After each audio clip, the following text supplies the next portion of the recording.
Thanks for coming tonight. I'd like to call the meeting to order. Can we stand for the Pledge of Allegiance?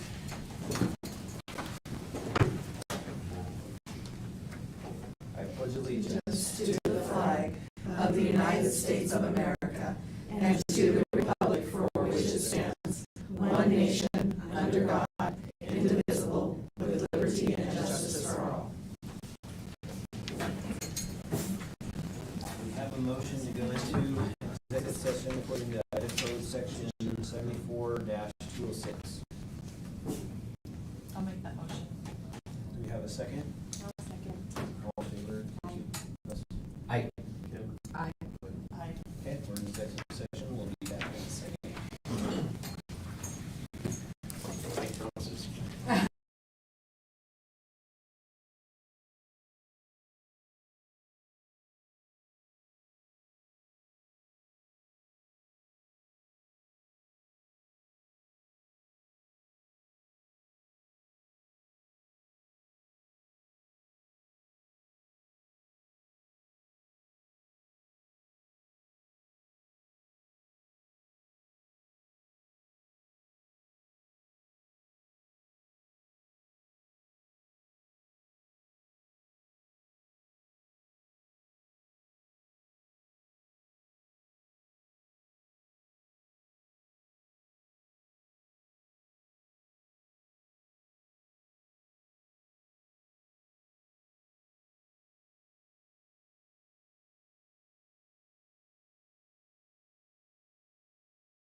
let me check. Sorry.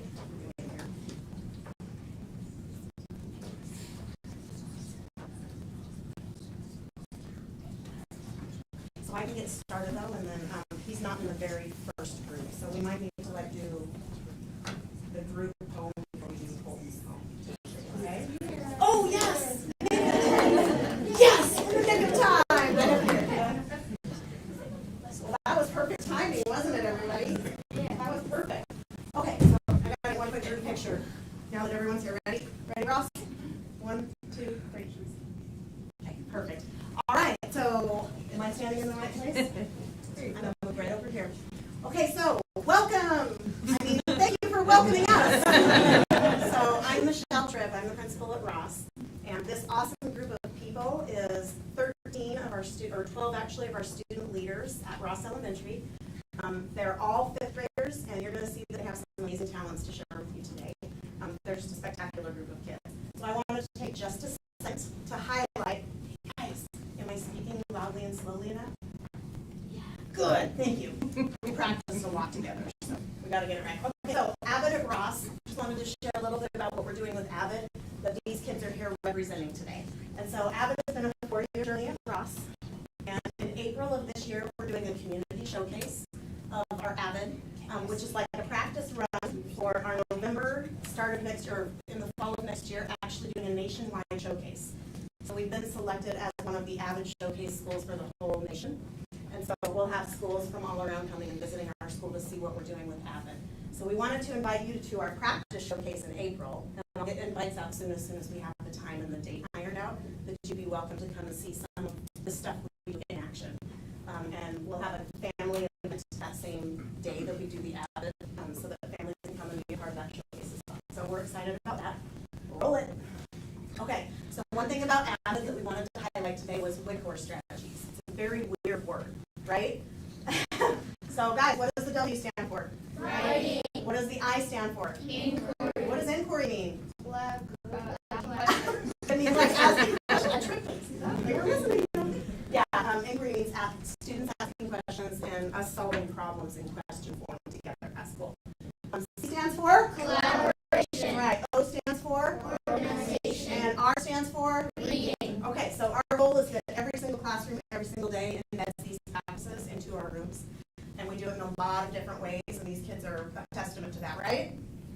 Yeah. How many people saw writing in their classroom today? How many people saw inquiry? How many people saw collaboration? If you talk to another kid today to do some learning, you did collaboration, right? How about organization? And how about reading? Oh! Okay, perfect. Our goal is to help kids be prepared for their futures, which is, as we all know, Kuna School District's major mission. It's just to have kids future ready. And so that's what this is about. Future ready for us looks like middle school, it looks like high school, and it looks like the ability to go to college should they choose to, or have success in whatever career they choose. So that's our future ready that we're aiming for at Ross. Roll it. Okay, so today you're going to see examples of kids participating in events that we do at school. Poetry Slam is one of those.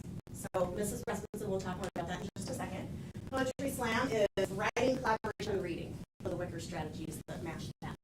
And our cast student leadership is brand new this year. We've never had this before. And so we actually had, we put applications out for 5th graders to be part of our cast leadership program. And 43% of our 5th graders applied to be in our cast program. So we had planned on selecting 15 students, but we could not keep it at 15 with that many applicants. We had to open it up to get more kids involved. So what we did instead was we chose 6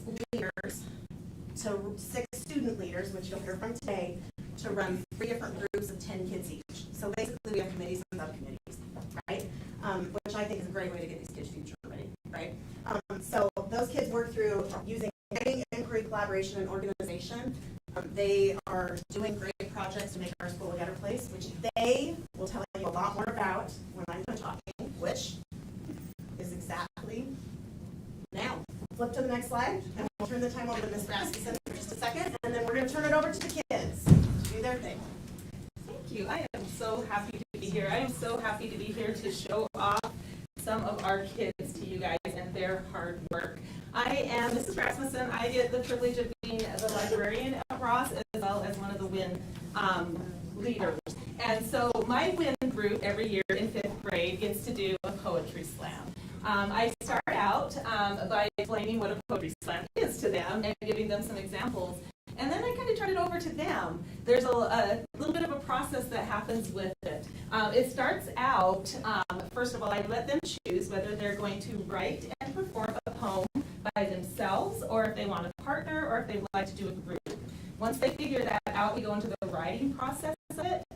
And they have exactly 2 criteria that I give them.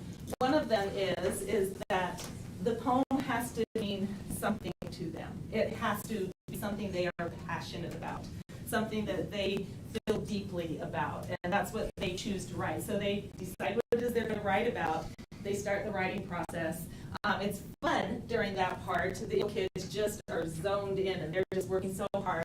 The kids who chose to be in a group, you get to see that collaboration part, and it is so fun because they are working so well together. All of them are putting in their best effort, and it's great to see them work together.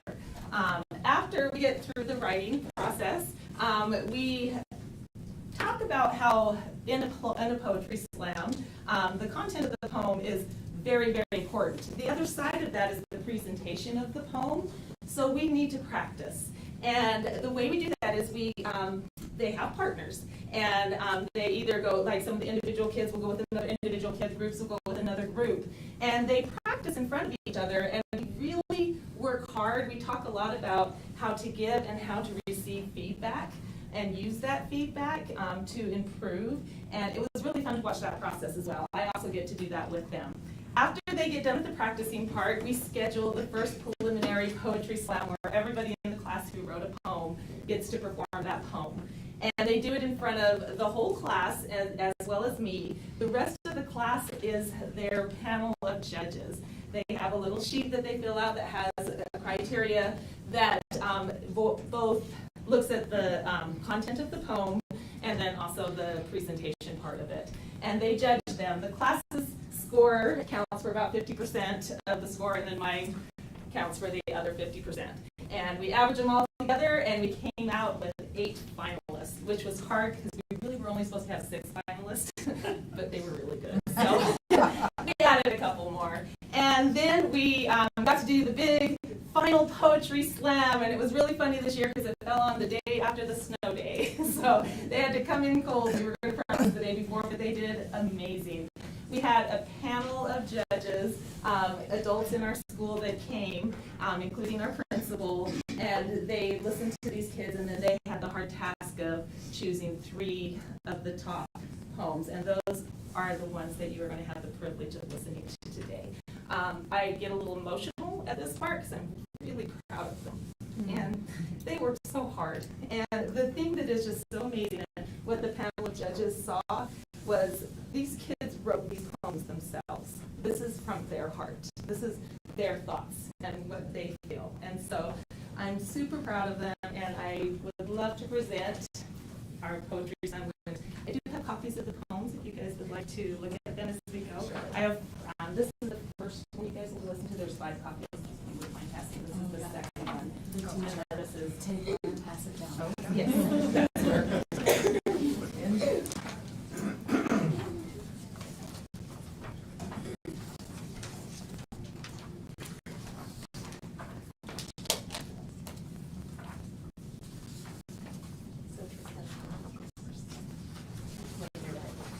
When they're ready. I guess when they're ready. You got it? Well, no, just move it. Yeah.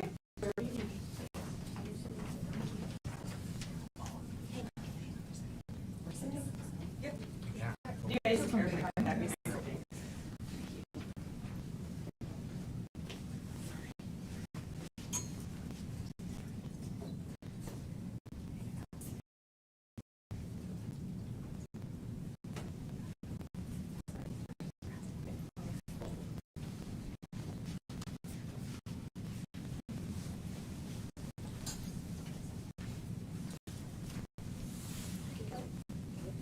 My name is Tristan, and this is my poem, Stereotypes. Black and white, good and evil, life and death, light and darkness, yin and yang. How people who think that black is evil or a lesser person. Think about from 1619 to 1863, these people were not free until Abraham Lincoln had to stop it. And yet Martin Luther King Jr. still had to fight for the freedom of his people. And yet today his people are still thought lesser people. Black and white, good and evil, life and death, light and darkness, yin and yang. People think that the darkness is not a good place, but the light apparently is a safe place. Black and white, good and evil, life and death, light and darkness, yin and yang. Stereotypes. There's so many bad stereotypes for the color black or black people. Why is the color black associated with evil, yet white is associated with good?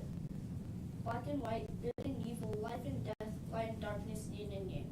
It's not just black people that are being discriminated against. There are also many other races being discriminated against. Black and white, good and evil, life and death, light and darkness, yin and yang. And when I think this, I realize that even though these people try to fix these problems, people are still discriminated against. So that's why when I think of superheroes, I don't think of people like Iron Man or Spider-Man. I think of people like Martin Luther King Jr. as the real heroes.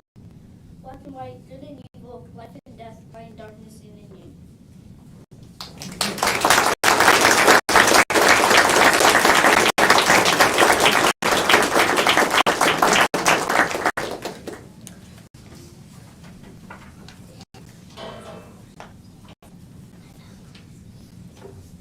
My name is Colton, and this is my poem, Noise. Quiet, I would say, if anyone could hear me at all. I try to write it, but it's hard, and one hand is over my right ear, trying to drown the noise out. Noise. It's getting louder now.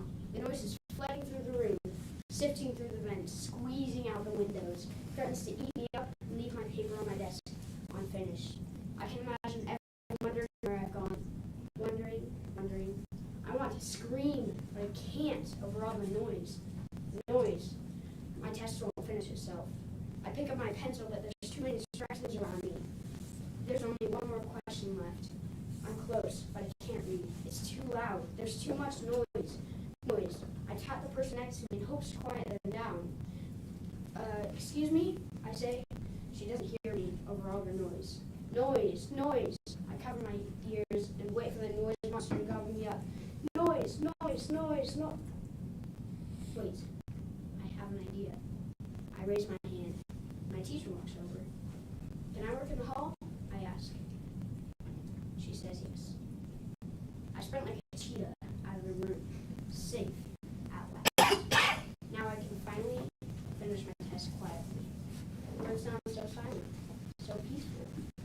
Not noise, but quiet. I finish my test and turn it in. So next time you're being loud, think about me in this instance. Be quiet. It's better that way. Be quiet.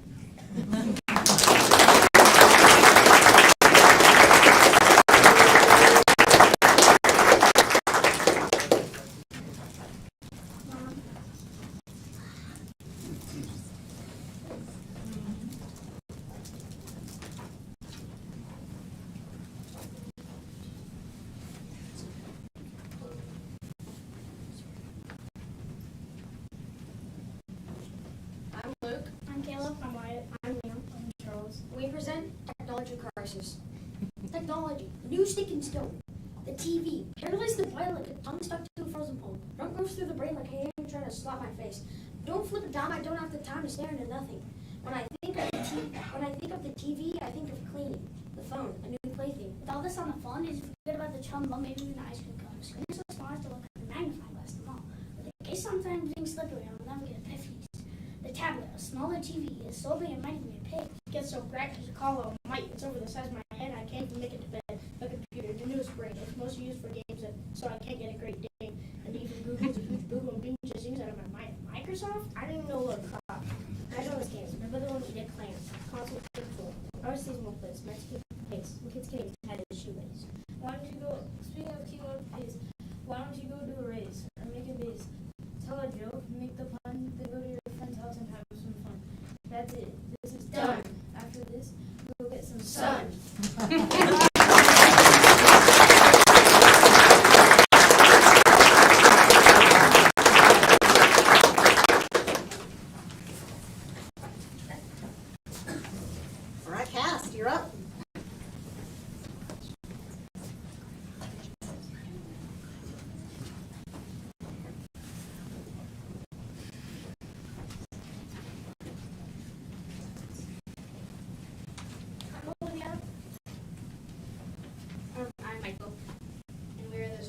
student support team. I applied for CAS so I could help teachers understand students' different ways of thinking. For example, I'm a visual learner and some kids are not. I applied for CAS because, like, I'm not the type of kid that just sits around while other people work.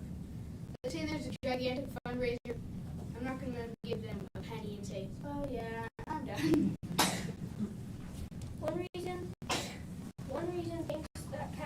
One thing that CAS needs is to record the lost and found items so parents can see their kids' lost items and get them returned faster. So at the student and teacher support team, we will do birthday parties for the teachers and teacher and student appreciation and fundraisers, stuff like that. Any questions? Sounds like you guys are busy. Yeah. My name is Colin. My name is Alan. And we are part of the activities team. I applied for CAS because, well, I wanted to do something like this. I got to middle school. My sister sort of influenced my decision. She helps me. She's doing the same thing as me. And I really wanted to do that as I went up in the grades. I wanted to be in CAS. When I first heard of CAS, I thought it would just be cool, seeing, wow, if I got into it, I could be like the boss of people. Now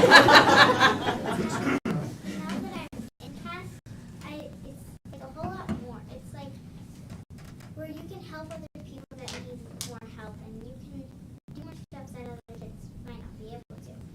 You can just make Ross a lot a funner and happier place. My ideas for activities around campus are stuff like we're going to be through a basketball tournament or a chess tournament, and that will just help to spice things up around the school.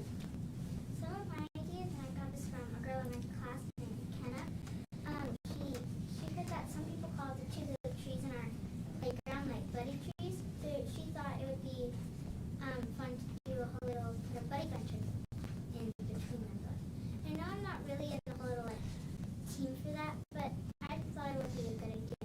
Another idea that I had as the activity, one of the activity team leaders, is to have these whole little donations to where you can donate some money for stuff, and you could buy more books in the library or supplies for all of it, and also just give donations, not just food but clothes and all of that. My name is Raylan. My name is Jake, and we are the service team at Ross Elementary. I applied for CAS because I wanted to help all the teachers because I feel bad for them because they always have to grade the students' papers, especially when they have a lot of kids in their class and it just keeps stacking up and stacking up. And I had an idea that we could help other students maybe help them. I applied for CAS to make Ross a better place a fun place to learn. Some of my ideas at Ross is to have this box and some fun, nice stuff you can do in there, pick up some trash. And the class that gets the most gets 5 minutes of extra recess. And one of my ideas is that, so we have this janitor that always does everything across the school. His name is Mr. Pete, and he's always cleaning up after all of us. And I was thinking that maybe on Tuesdays and Thursdays we could take some time at recess and we could help him clean some stuff up.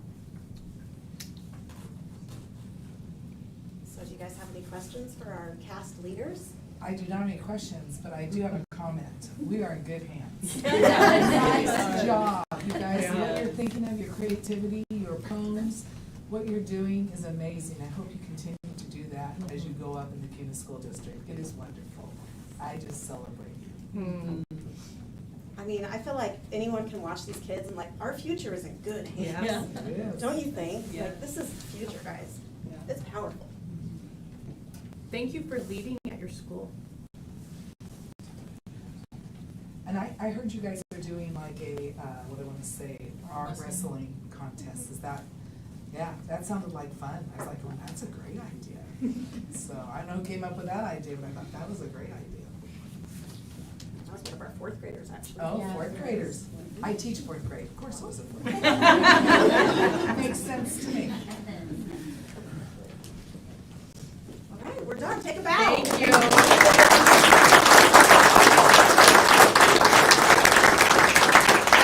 We got lots of proud moms and dads in the audience. They should be. Yes, they Yeah, should. That's awesome. And teachers. Yes, absolutely. Great jobs. So you guys, we can leave, or you can stay. Yep. You and your families. Just saw me smiling part.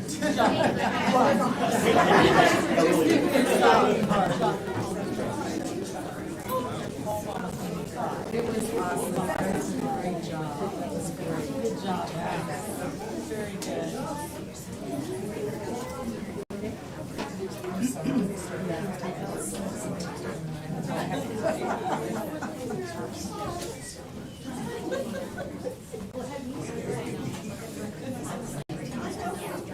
They started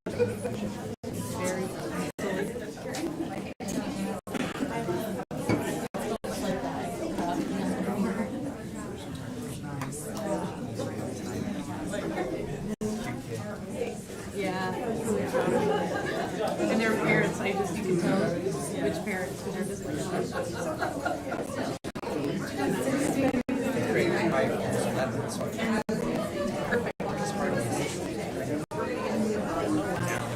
Yeah.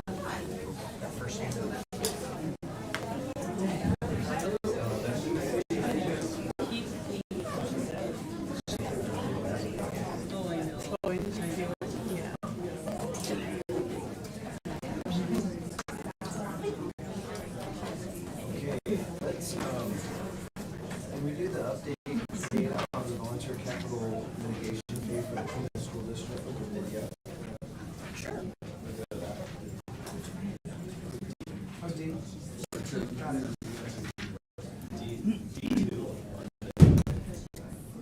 She's done. Oh, no.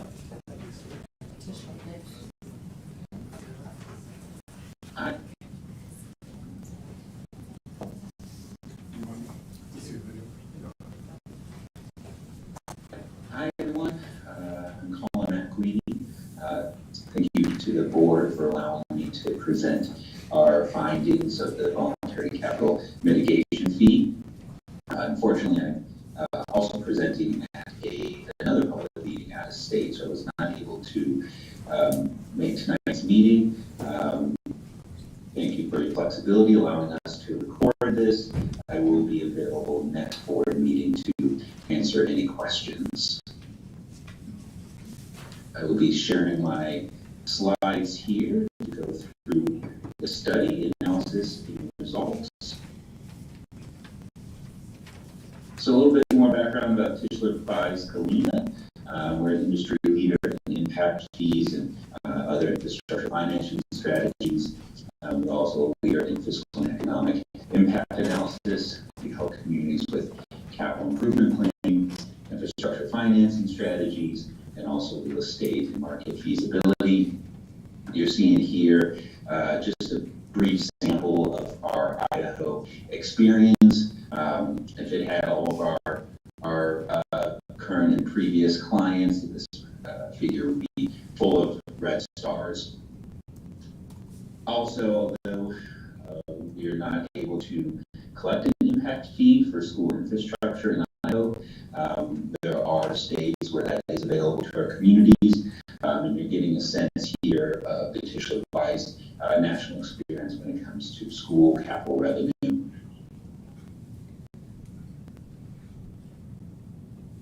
The study includes a couple of steps. So first, we want to calculate the student generation rates. We then apply that to our housing projections to understand the enrollment projections and the future demand on your current facilities and capacity. We look at capital plans. We also look and understand your facility levels of service today. And then all that culminates to get our fee results. A couple important this analysis uses best practices for capital expansion fees. There are conservative assumptions included in this analysis. You see that in the student generation rates, the capital costs, and also the attributed infrastructure included in the final fee amount. This also represents district-wide averages. So although there may be some homes where there's 0 or 1 students residing in that home, there are also that might have 4 or 5 students in those homes. So really we want to approach these results as a district-wide average. We're not trying to cherry pick certain developments to overstate or understate the results. So our student generation rates are based on 2020 U.S. Census public use microdata, the most recent data available by the U.S. Census.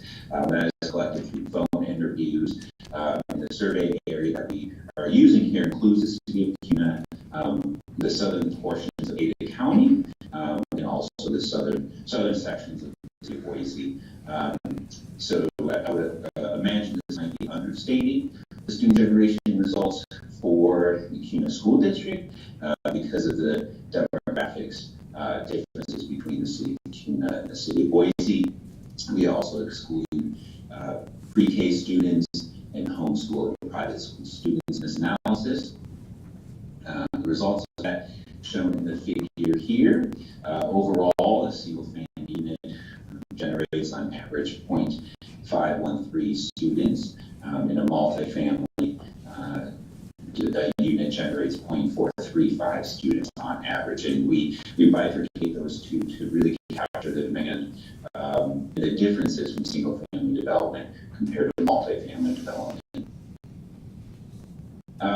So next, we want to try and understand and project growth, housing growth within the school district. In the last 5 years, just looking at the city of Kuna, there's been 2,300 new homes constructed within the city boundaries, which gives us a 5-year average of 465 units annually. The school district serves beyond the city. So conservatively, we're projecting an annual average of 515 housing units for the next 10 years.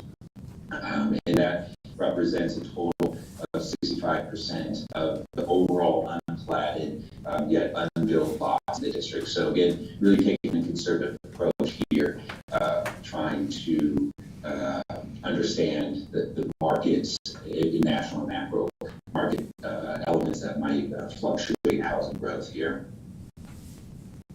So those housing projections are then multiplied by student generation rates to calculate the projected enrollment, and then that enrollment is compared to your education capacity today to calculate the capacity utilization.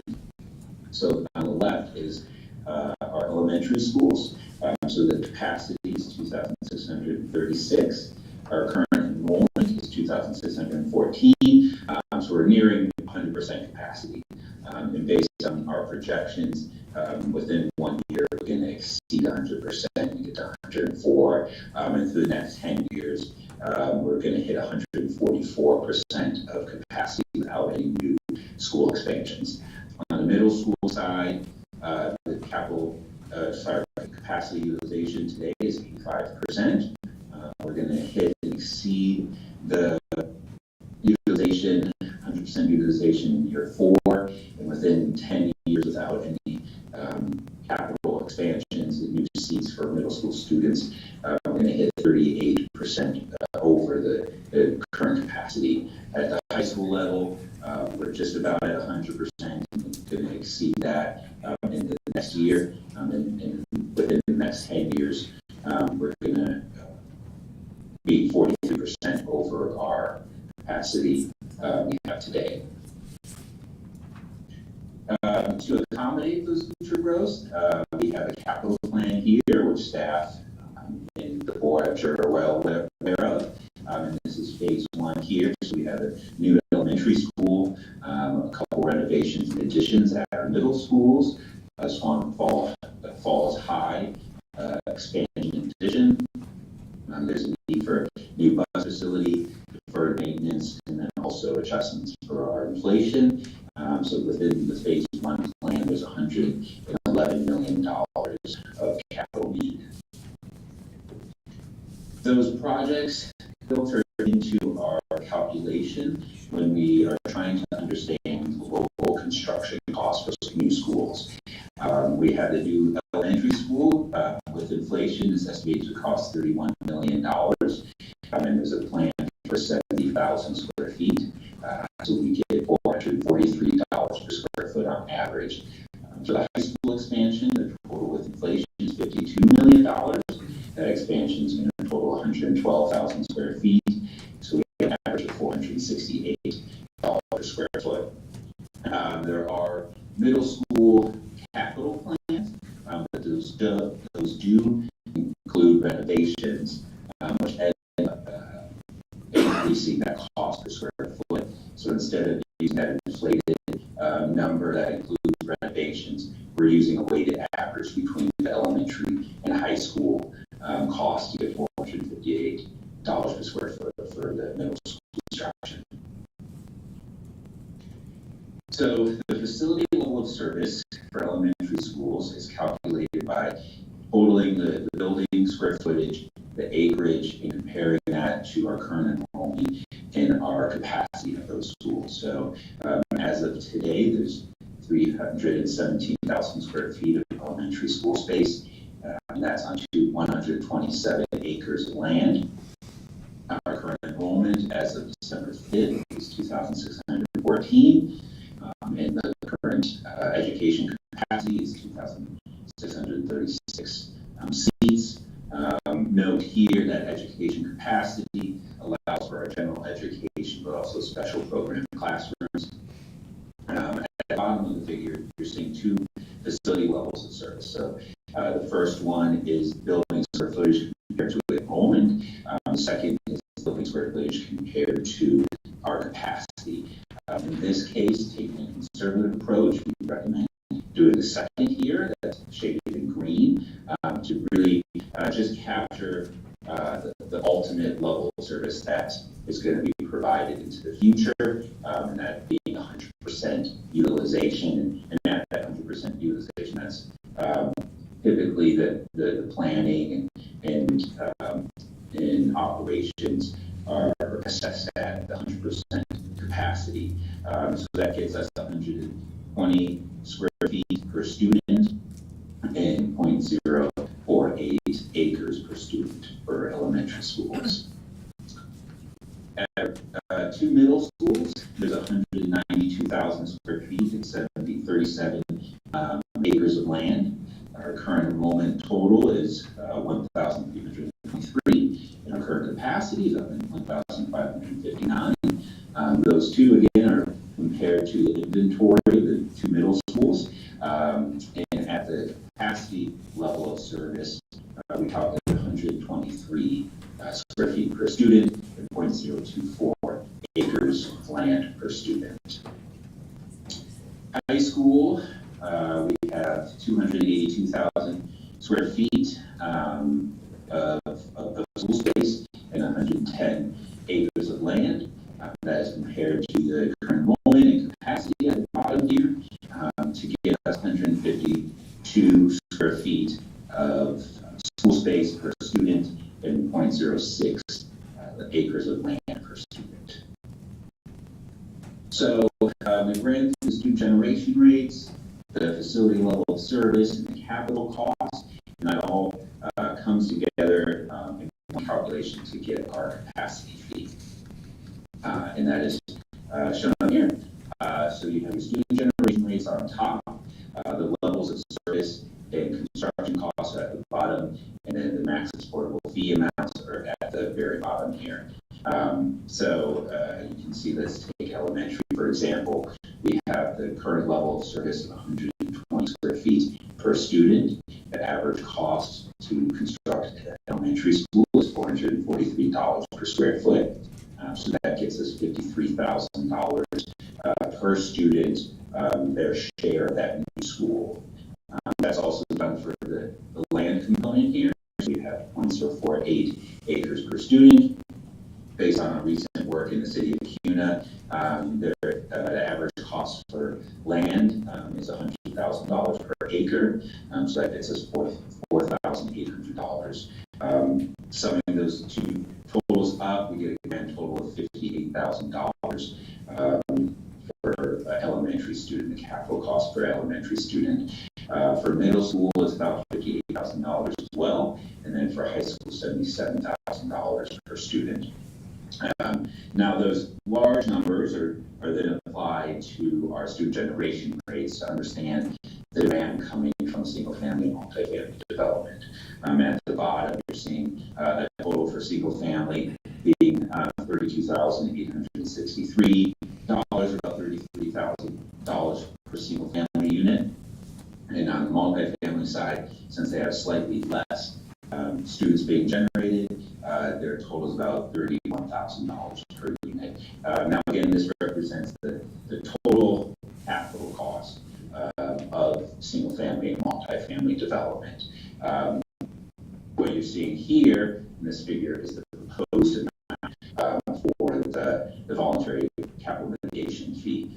Showing up in the gray line here is the $3,200 that's proposed, so about 10% of what our study showed as the total capital cost per student for a single family home.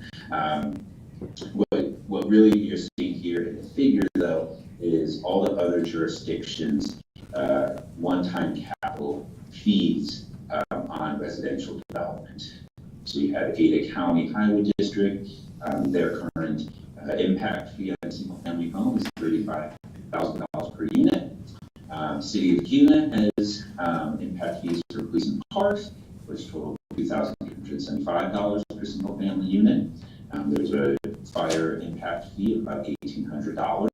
And we have finished up the Ada County impact fee study for jail, coroner's office, and EMS.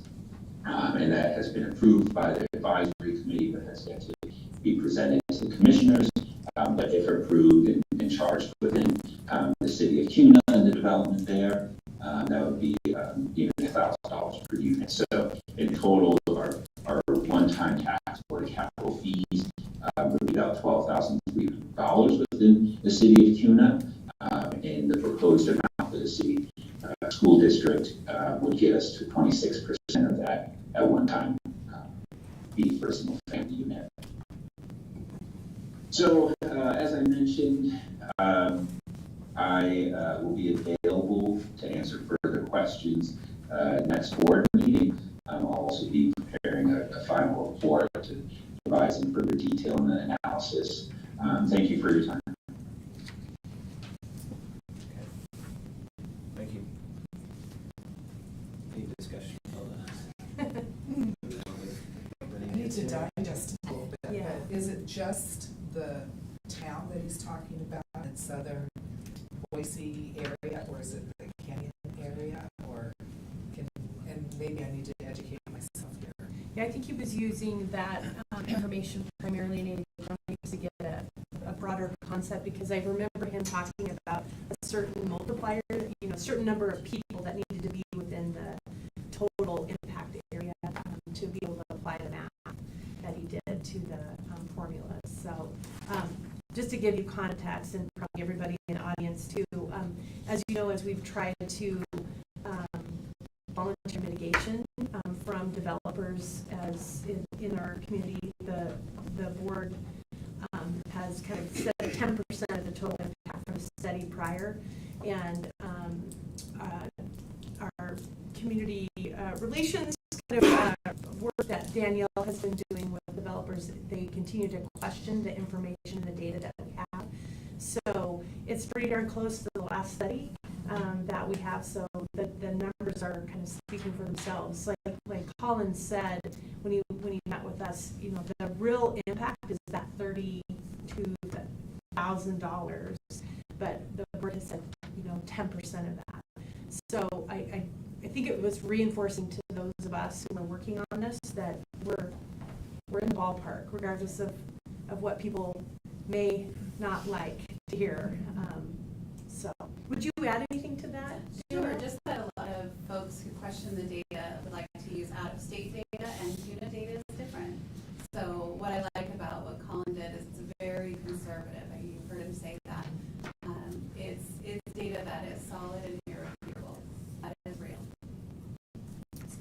So the number is a good number? Yeah, yeah. Because I was wondering if that should, like, is there a leeway in there, or do we just keep it the same? Yeah. So it's nice to know we're in the ballpark. Yeah, yeah. And it's nice to know that we can continue forward with it. We just have to be professional Yeah. hands on it, so when people question our Yeah. district data, we can say, better. This is the expert who does this work. I hope it gives confidence to Danielle and Robbie when you're actually working with developers and then testifying in public meetings using this information. Are we gonna have this like in a slide format that we could Yeah.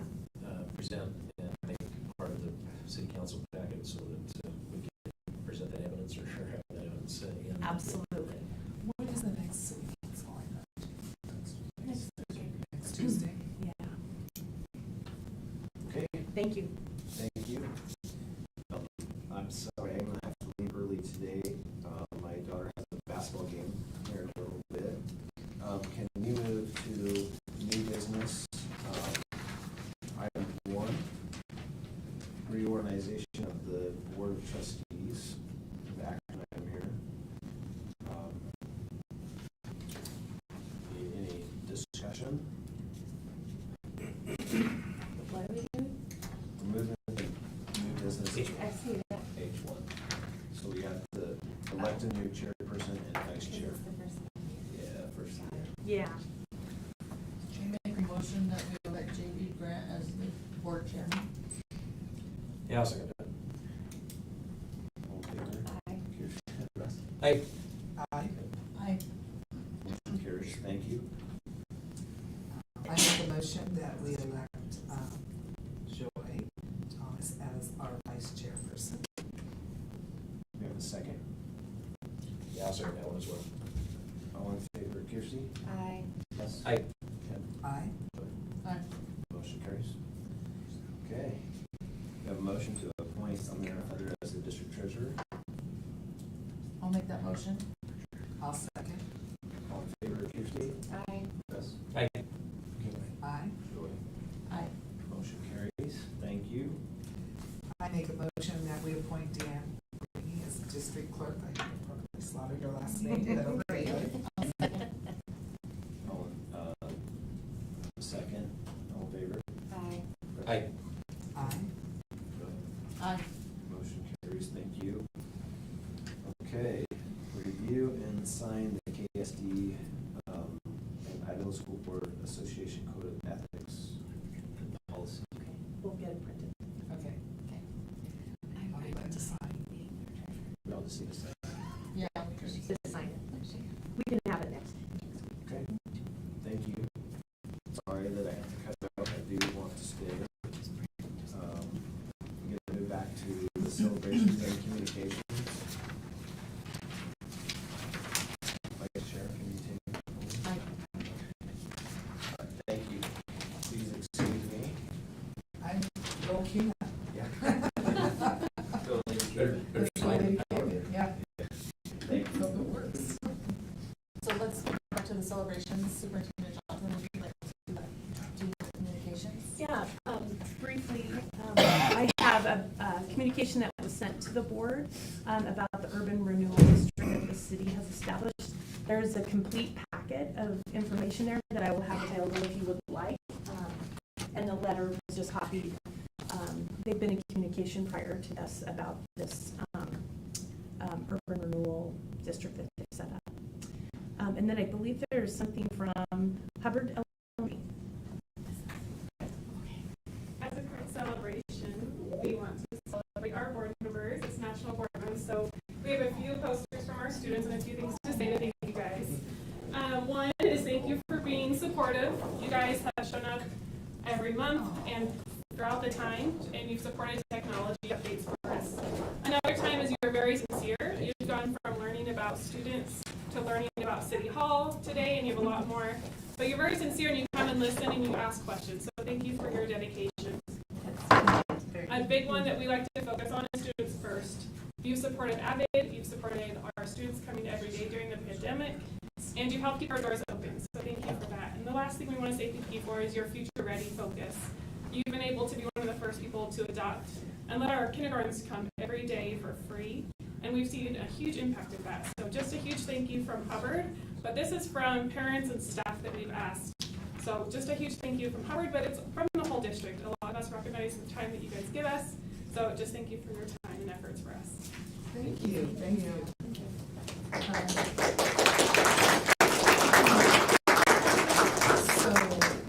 just trying to make you cry tonight. I have an extra communication that I need to do with you, if I share it with you. Sure. So I belong to a teacher sorority called Alpha Delta Kappa. We do a lot of altruistic things, and my sorority has raised $400 to go to the Kuna pantry and to buy shoes for the kids in Kuna. So I just want to present that check to you, Wendy, tonight. Thank you very much. I know that the sorority is very happy to help the kids. Thank you. How about this? Give them a hug. Should we take a picture There for you them go. to thank them? Yes.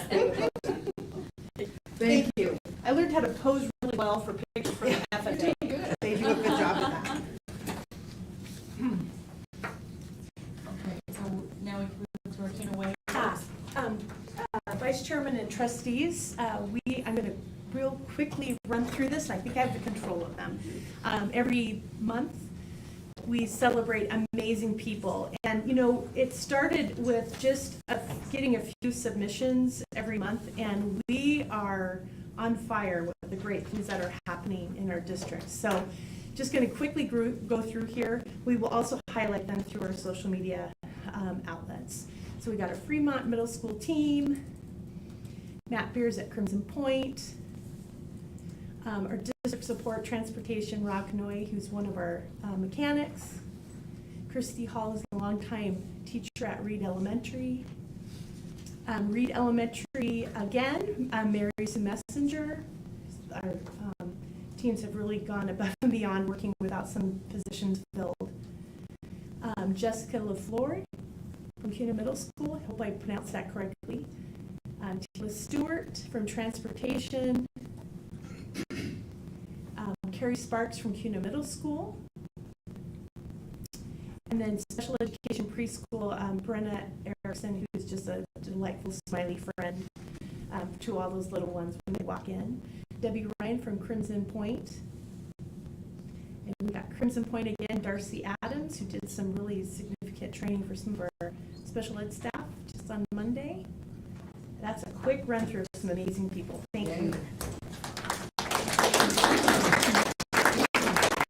Okay, let's just keep on rolling through superintendent report. Yes, Vice Chairman and trustees, as you know, we've been on quite a journey with our strategic plan.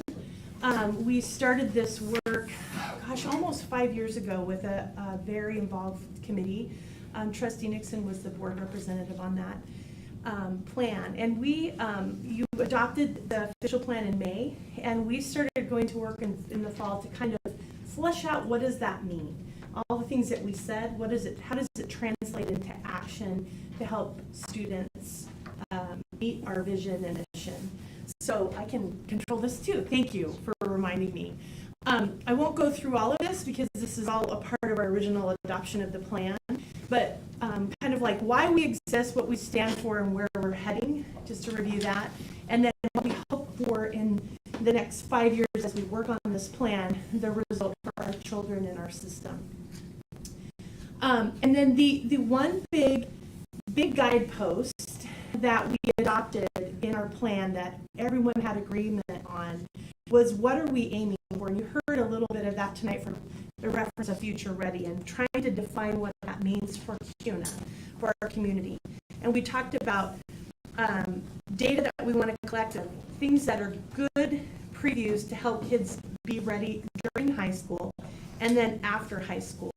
And I'm going to talk a little bit, ask for your input on some things that we're trying to identify prior to that. You know, what are some metrics that you would like to see us share with you as signs that we're on the right track to meeting our vision and mission and living our values. So, as you know, there were 5 pillars, is what we called them. but they're really how do we live our mission and vision, and our beliefs in action, and the strategies that we're putting into place. And my hope is that each month we would give a short presentation to you, an update, and engage with you on each of those areas of pillars. But all of these are important to me, but the reason why we're here is the middle one there is our student learning. Everything else exists for the purpose of students learning and being ready for their future. We've really spent time, like I said, organizing and identifying what are the projects that will help lift up that the student learning in this case. You heard a lot about AVID in the past and even tonight, and I want to talk a little bit more about the hands-on and engaging learning. I am not the one doing all of this work. I'm helping to coordinate all of this work, make sure that the work is accountable. But I think the best people to hear from are the people that are implementing and seeing it in action. So I've asked Principal Burgess to talk about what's happening. She's piloting a project for us in K-3 literacy. So she'll come talk to us in just a moment. And then Principal Barker from Indian Creek will talk about our efforts around math. And then Kelly Walton, our curriculum coordinator, is going to talk a little bit about collaboration that we had with other SIC school districts around writing. So I'm going to start with Principal Burgess, please. And I'm going to invite Bree Martin, a teacher. Perfect, even better. Part of this as well. So thank you for allowing us to come speak on behalf of student learning, and Wendy, thank you for allowing us and inviting us to come talk. Bree is a wonderful advocate for our program that we've been trying this year. During a site visit in October with Wendy, I talked about one of our goals out of the school is to focus on student learning. And part of that was our early learning, our early reading. And there's a lot of components to that that really impact the long term of reading. And we've learned in the past years at our admin meetings about dropout rates. And so why it's so important to help at this really early stage to get the foundational skills for reading involved. So during my visit with Wendy, I talked about that goal and some things we were working on, but where our struggles were too. She introduced me to someone who is a founder of a company called Strive, and it's a full process about reading and how we dig into some of our assessments that we give. So Wendy connected us to Debbie. We had a PD in October, and then we just had another PD in January to go through the process of this. And the first process that we did is called a focus folder, and it's taking the ISIP, which is the IRI. I'm going to give that to you to present in just a moment. But it's taking that information and figuring out where students are and how to move them forward with very specific information from the subtest of the IRI. So Bree and all the kinder, first, and second grade teachers in October took their data from the September benchmark and went through a whole process from a training to figure out what the kids need. So is it phonemic awareness? Is it blending? Is it vocabulary? And then what to do with those students and how to guide them further in the next steps of reading. Bree, do you want to share about the focus folder? Okay. I didn't know I was doing this until 2 minutes ago. So. Sorry. I just was supposed to bring my folder. So I took my students' IRI scores and all their sub-test scores, and we wrote them down. And then every student got a Post-it depending on where they landed, and they were either Group A, Group B, Group C, or Group D. So this is what my folder looks like. These are my kiddos. I'm going to close it so you can't see their names and their scores. But what this tells me is what they need to work on based on where they landed. And one of my favorite parts about the training was that just because they're in Tier 1 doesn't mean they don't need some Tier 2 supports. And so these give us specific things to do to help increase their scores. So then I took it home and I read about it and I designed my WIN groups based off of it, and we've been working on this for the last couple of months, and we just finished our January IRI, and I told Justine today, which is probably why she made me bring my folder, 2 of my kiddos that were kind of struggling. One of them grew by 26 points this month, and the other one grew by 41 points this month because of that individualized instruction. And we're not doing anything differently, it's just, it helps me see this kid needs to work on just phonemic awareness, or doubling down on Tier 1 instruction or whatever. And so this helped me create their win time groups and their plans for each student. And I had awesome growth in my class in the winter benchmark assessment. So it was really cool to see. And my amazing boss is giving me another day because we just got all new scores. So I'm going to redo all of my Post-its because from the beginning of the year where I started this to where they are right now, they all have different things they need to work on. So it's going to help push those scores down even more. And something I heard Bree say during our January PD was this is not a curriculum that we're given, plan is something that layers on top of the curriculum that we've adopted as a district, and how to guide us through that and what we can use in our curriculum to guide students. So that was something that I really took away from our last training. So I want to show you why it's been exciting for us to see. A lot of our students, when they come in the fall, come in around the 49 to 50%. And that was last year as well when I joined Covered. And so we've been really focusing on this early literacy. What do we do? How do we catch these students up? And so just in 3 months, we saw our kindergarten move 16%, our first grade 65, and our second grade by 15, which is a huge growth. Yeah. Is 58 where we want to be proficiently? No. But when we look at that growth in 3 months, that is phenomenal for our students and our staff and all the work they do. Something exciting that I found out today, because we've been taking the ISIT for our winter benchmark, is this first grade group grew to 70%. Something that we're watching. Last year we began our WIN intervention system. So when I came in, these kindergarten students last year were at the same percentage, 49. They came in at 63% this year. We didn't have the summer slide and the loss. And that's a contribute to these kindergarten teachers who had a solid foundation of learning. And so when they came at 63. And they're continuing to grow, and we're seeing more and more of that growth happen. So that's what we are watching. I'm not getting mad at those teachers if we're not 75, 80% every month, because that's not fair. We're meeting our kids where they're coming into us, and we're trying to find how can we help that. And this has been a system that we've been working. When I collaborate with the other elementary principals, they're doing amazing things too. So it's fun for us to connect. What are we doing? What are you doing? And working together to keep our students keep growing. So I just want to praise the amazing staff. It's not just the certified teachers, we have paraprofessionals, intervention teachers that are really helping our kids continue to grow. So I'm happy to praise them and then also highlight some of the things we've learned through a colleague of Wendy's. Do you guys have any questions for us? No, it's really great growth, I guess, and I'm glad that we're doing it, because that's one of the things we need to get back to is academics. Are we doing anything in math along this line? Yes, I get introduced to Kimberly Barker now. Oh, sorry. My segue. Yeah, so you're both doing the same thing. So, yeah, if you go back a previous slide, part of that student learning. Oops, sorry. He's doing it too. So, our hands-on, so K-3 literacy. So that's been a focus. Our third grade teachers are being double dipped. You can tell they're working on early literacy, and then third grade's also working on math. So third grade teachers around the district have 2 major focuses this year, and they have been phenomenal of taking training in math, coming back to a PD day and doing training in the reading as well. So you're both doing the same thing? Yes. Okay. So Barker gets to talk about our district initiative for the 5th grade math that we've been working with PhD. So welcome, Barker. Before as she walks up here. Oh, I'm sorry. Go ahead. I was just going to ask, is this something that all schools or all the K-3 schools are using, or just at Hubbard? We were piloting this year because we had such a hard focus when we see that 40% proficiency. We dug in deep to a lot of different practices for literacy.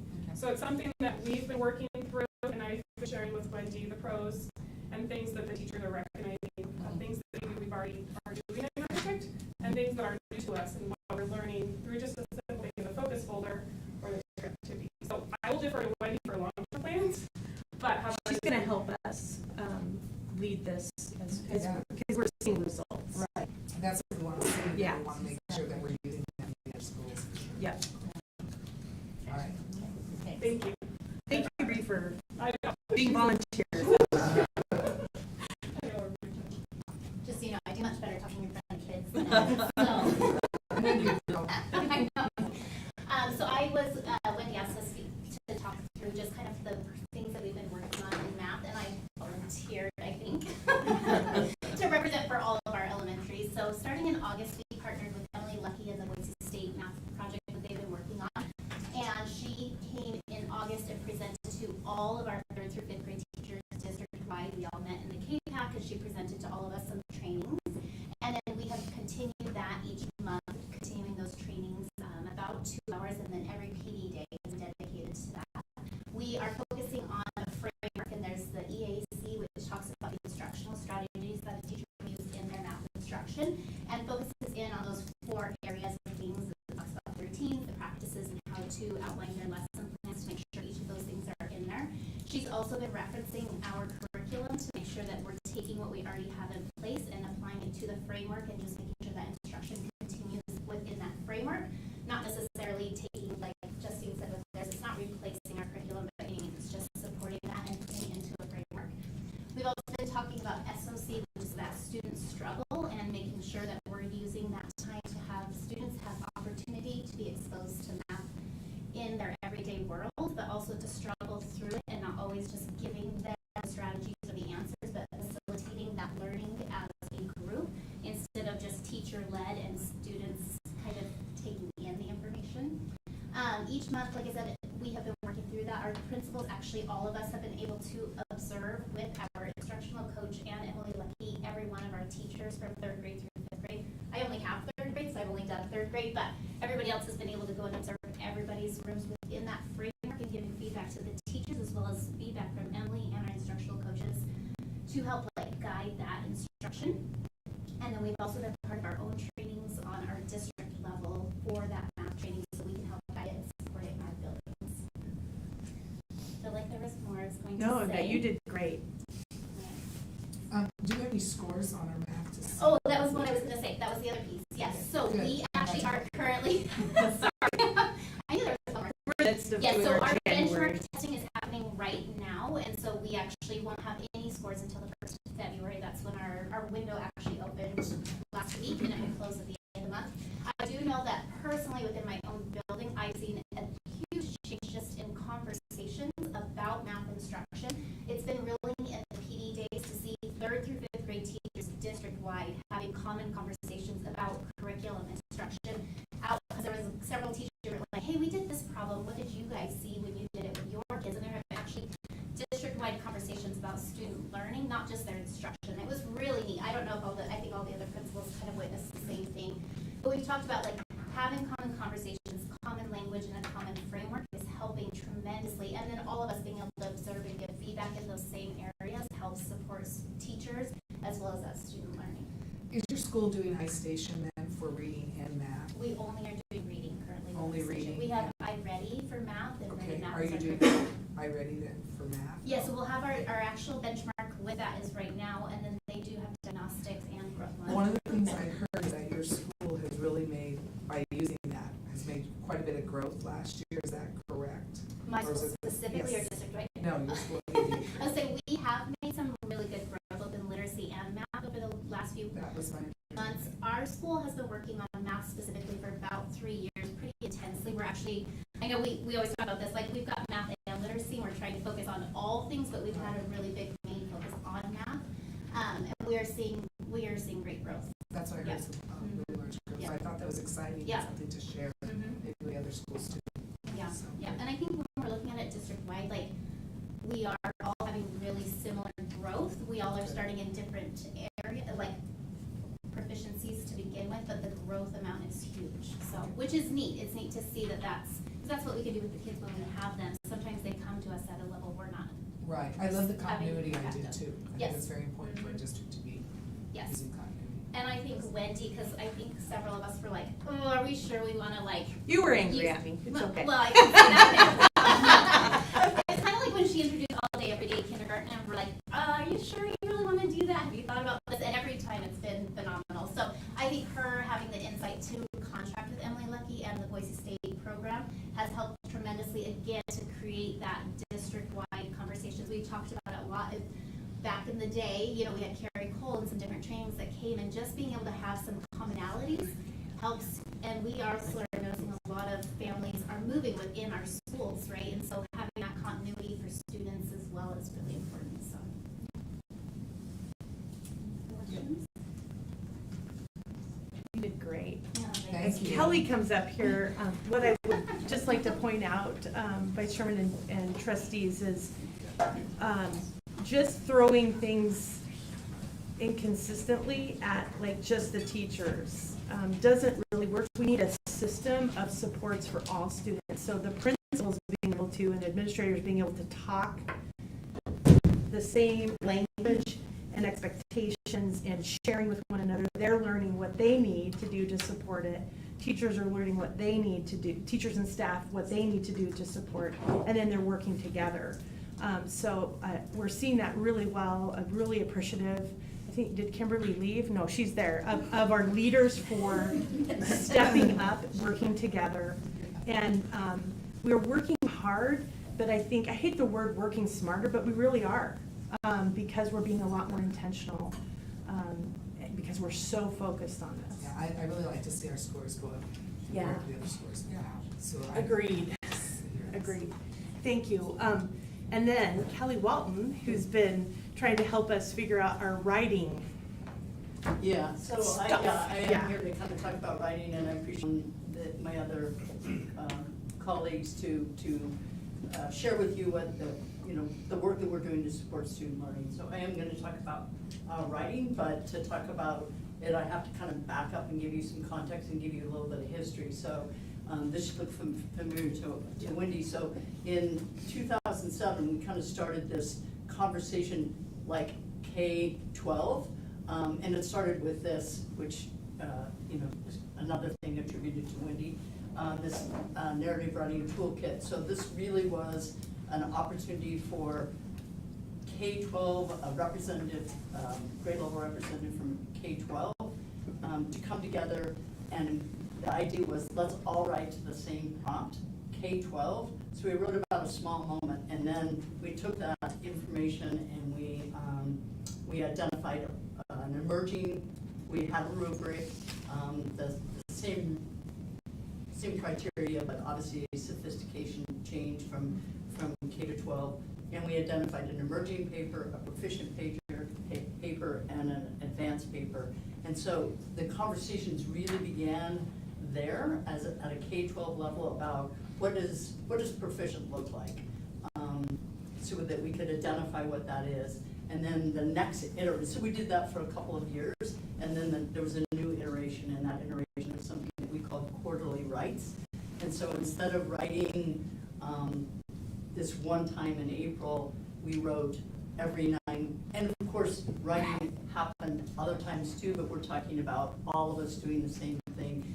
Back to your, Christine, your statement about consistency and across the board. So what we did on these quarterly writes, we actually had a physical portfolio, and we had the quarters across the top, K to 12 down the side. So as an 8th grade teacher, I might have said, with my 8th grade team, we're doing narrative writing this first quarter. We had a prompt, and we just graded it as proficient and not proficient. And then there was another type of writing, like we're going to do information writing, or we're going to do argumentative writing. And I think that there was one point in there you had a choice, or you could do a creative piece of poetry, or something like that. But it was an opportunity. Again, we were looking for more opportunities to have conversations about various types of writing. And at that point, we also started kind of a data piece, and Matt will appreciate this. Matt worked with us to kind of try and put in web forms, an opportunity for us to enter those scores so that we could begin that looking at data on an authentic writing piece. And then the next iteration after that came when we had an adoption for writing K-6, and we kind of moved from, okay, now we need to think about growth. So we did a pre and a post test, and that still had great conversations. We really then had a rubric, and we started to score in different areas. And so instead of giving a proficient and non-proficient, we said, what are they doing in purpose and organization? Give that a score. Evidence and elaboration, give that a score. Conventions, and give that a score. So then we were getting better data and having better conversations with not only each other, but with our students about where their strengths were and where they needed to work. And so now we're on our last, or our latest iteration. It won't be our last, but it's our latest. And we're collaborating with, right now we're collaborating with 4 other districts, and we're doing, one of the pieces that was missing from that pre and post that I talked about was it doesn't imitate state ISAT test. So we're bringing in, so now we're doing a pre and a post, and we've already done the fall right, that happened in September. We brought, this is just 5th grade that we're experimenting on or practicing on or exploring, we're getting better about. So we have 2 5th grade teachers from every building in the district. They came to, and along with these other districts, we came together. We're using the rubric from the ISAP, which is called SBAC. We're using that rubric, and we're identifying anchor papers or papers that would say this is proficient in this, with this criteria, purpose, and organization, so that we can have rich conversations about what that looks like. And then these papers are getting scored by other districts. We're not scoring our own, we're getting scored by other districts.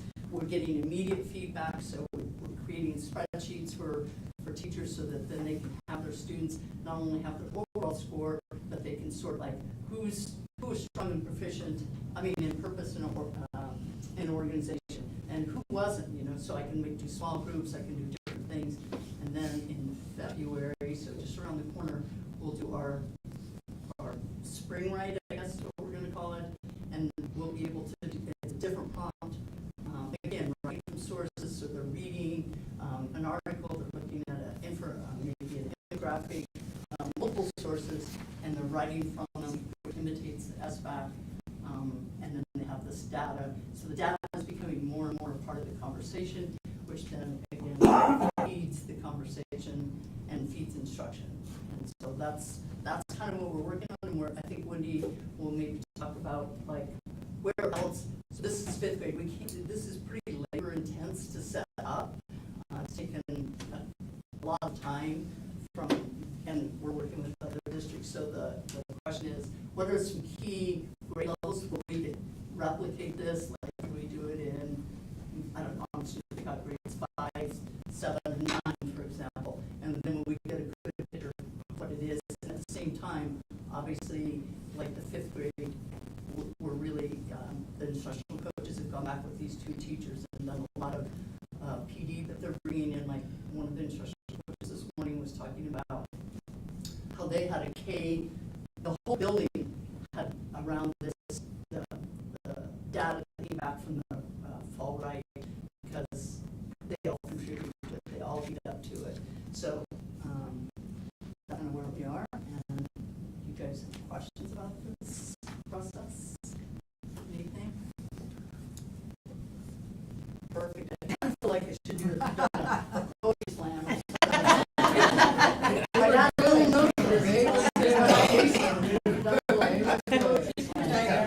Rap battle. Yeah, exactly. Thank you for sharing. We've talked a lot about getting back to what we need to get done because of all of the distractions. And last year was a challenge. We were looking at some of our sub-data, comparing last year to this year and the year prior. And we still had a lot of illness and interruption. And it's been nice to be able to have rich conversations about the key focus areas that we have. So I'm just going to quickly, all of that, you should be asking, so what, right? So all of this work, so what? Is this really going to transfer to increased achievement for our students? And so one of the things that each of our pillars is wrestling with is, what is the so what? What do we report out to our community, to the board, result of the efforts? Right now we're talking about all the work of the adults, but really it's ultimately the work of the students that we want as an outcome. And so these right now, love your input. We're going to continue to work on this and present kind of like a so what. Probably the student learning pillar is going to have the so much of the so what, because we're talking lots of children here. So we've talked, when I talk about metrics, and I could talk about this for a long time, but do not let me, because I want you to stay awake. But we talk about added value during a year, growth. Where are kids when we get them, and have we added value? Have we improved their situation? Have we helped to do that? And when I say we, it's what we do, and hopefully it's the partnership partnerships that we have with our families that help us, and they do along the way. So we've talked about, like, similar to what we've done in the past, kind of a fall to spring growth measure that we could report, you know, the percentage of students that grew.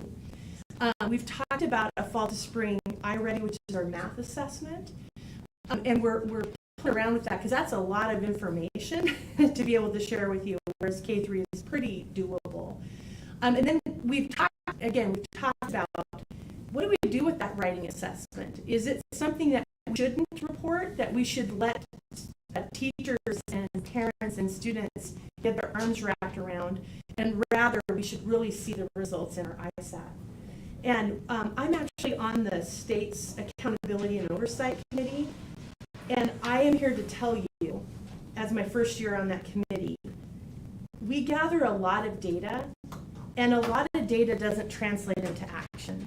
Very specific goal and data translates into action.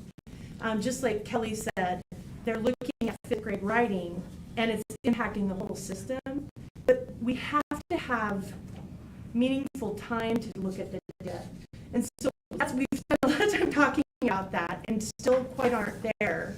But these are some of the things that we're thinking. Rather than getting ISAT reports for hours on end of proficiency, are the key spots in the year that we could actually get our arms around and set goals around and report and track it. That wouldn't mean that we wouldn't care about the other grades. It's just when I've really had this epiphany as a member of the AOC, the state gathers so much information, but they don't do anything with it.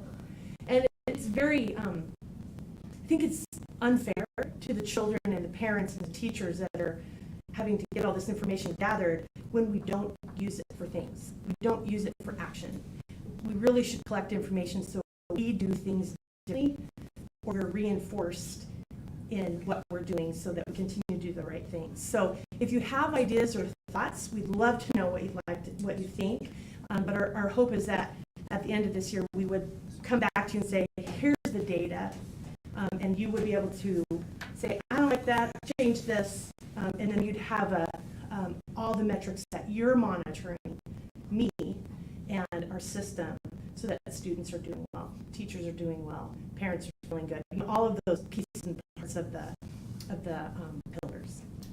I personally like the idea of what you're doing, but I also think that we need to be looking at the statewide scores, so that's what can be compared to. Yep.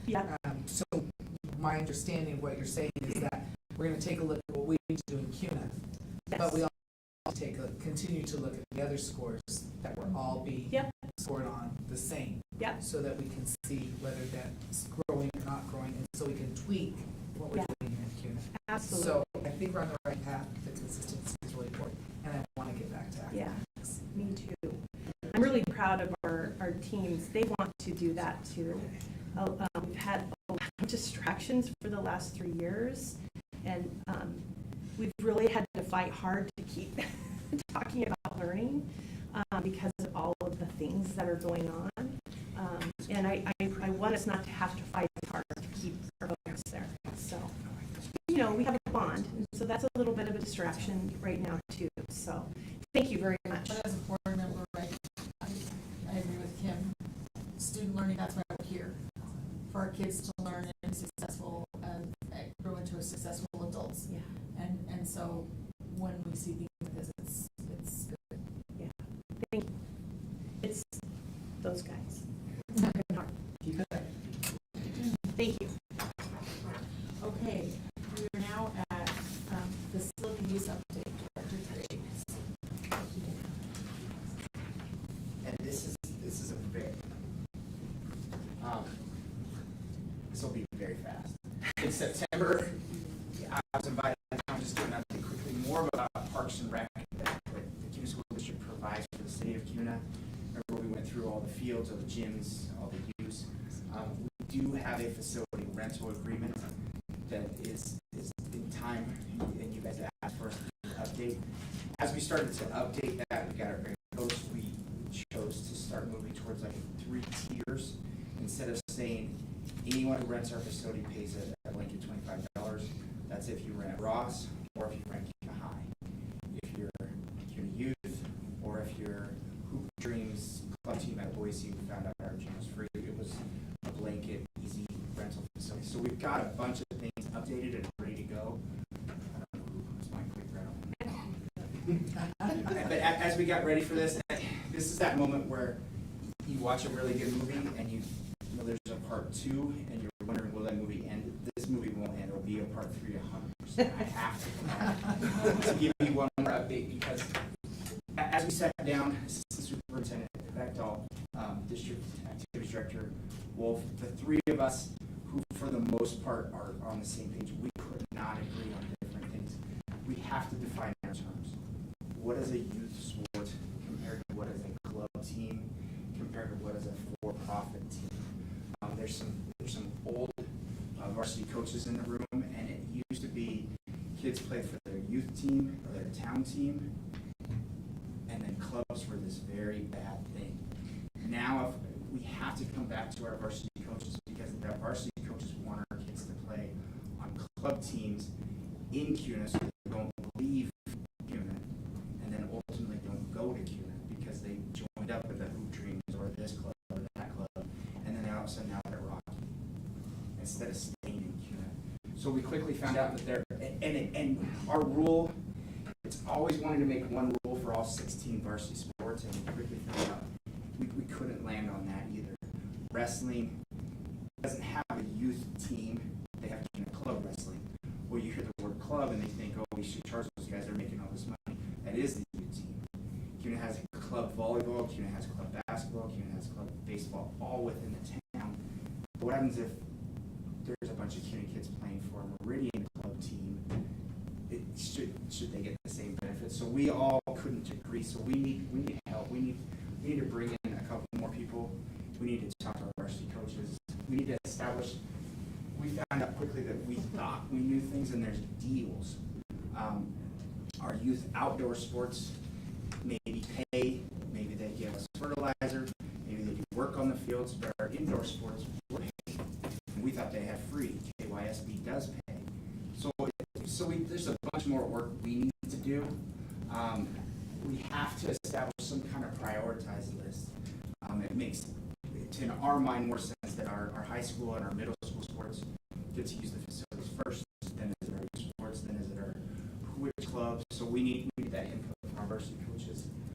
We need some input from our Steve Breeze, and she wears a different hat in the youth sports world.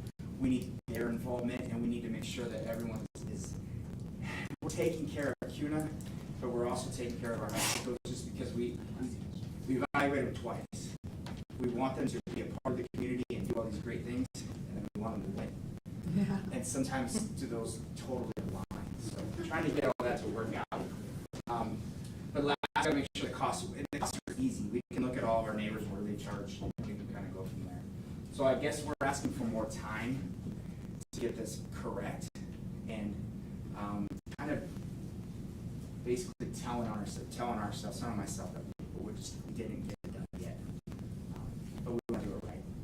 Do you have an estimation of how much time you do need? I think that this would probably drop priority-wise below that bond that's happening in March. Sure. So I think this would be a good update for probably in April for you guys if that's soon enough. I think the scary thing is with this bond, Reed's Gym, we've accepted bid there. The elementary will add a second gym. The middle school additions will add 2 more gyms. Small Falls addition that will add 3 more gyms. That's 7 gyms that our community that in our community will now. It almost doubles what we have now as far as facilities that we can rent and use, and our group will use. With that elementary, we'll add a bunch of fields. Small Falls will add a few fields. It's a little bit different, but all the facilities we're able to use and rent, and the community is going to want to use, is almost double in those 3 years. We have to get this right, not to make money, but also not to lose money, and not to get groups fighting with each other. So we definitely want to be the best steward to our community and give every opportunity we can. So April, unless you guys want it sooner, it just felt like That sounds great to me. Let's do it right. We made the assumption that Chairman Grant would want to be a person from the board that would want to join us probably. Probably. But if there's anyone else, we'll reach out to our partners in the youth programs. The club programs I think that's where we're going to use our varsity coaches. We want those club teams to work with. It makes sense if it's a feeder program that they're working with our varsity coaches. You know, and April's a good thing to shoot for, but I guess my feeling is if it takes longer, let's do it right, let's get our input in. If it takes May, I'm okay with that. I don't know how the rest of the trustees feel, but I'm okay with that. Let's do it a month or so, just so we can get it right. Thank you. Thank you.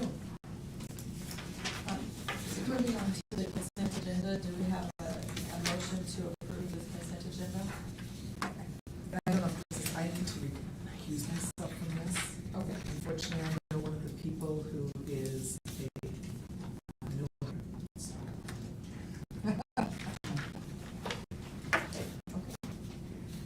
So, do you want to make the motion? Yeah, I didn't. Just a little clarification. I didn't see we had a deferred item from last time. Did that? Oh, I did that too. We got it today. Okay. So I was gonna show you, but we got it today, so I said it would go on February's board.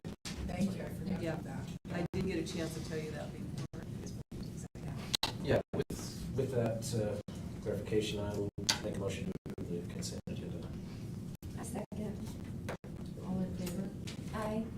Aye. Aye. Yeah. And that is the majority. Yeah, there you go. Just so you know, Motion passes. my son is a new hire, so I felt I needed to recruit myself as. Thank you. Okay, we're at the delegations. Oh, thank you very much. I just want to remind the audience that with delegations, we give the speaker 3 minutes. And it is a time for the board members to listen to the speaker, but we, by open meeting law, cannot respond or interact with you. So don't think we're just staring at you blankly. We're listening, but we can't interact. So with that, Chrissy Hardy would like to speak with us. And there will be a timer up there for you. Hey, Superintendent Johnson from trustees. I'm speaking on behalf of the Parents for Policy Change Group.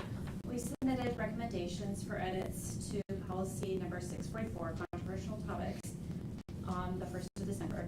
The changes we requested did not make it into this first reading that's on the agenda today, coming up, with the exception of the word age appropriate.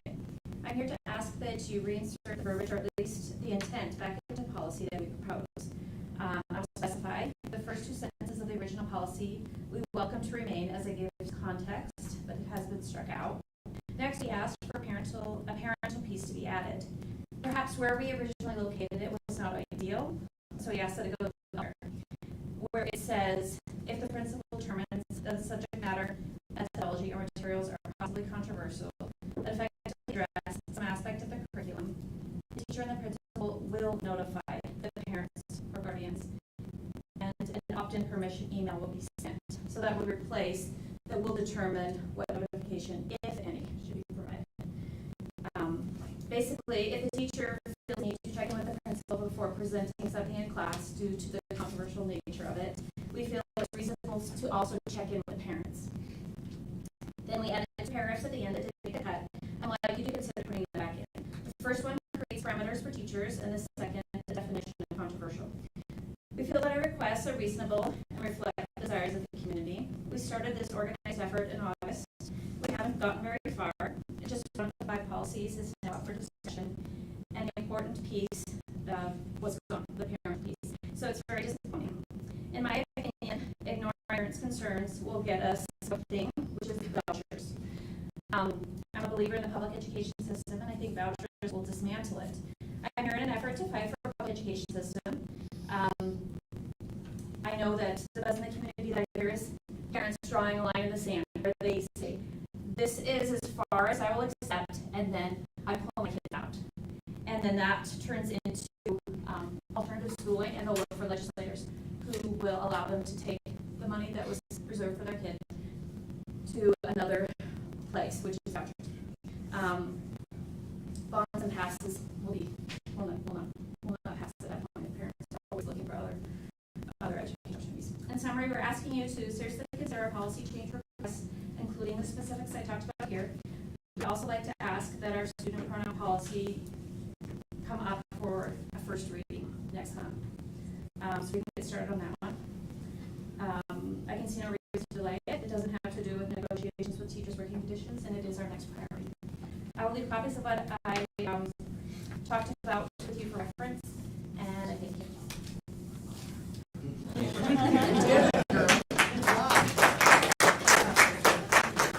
I know the writing is too small. Sorry for that. I hope you brought your glasses.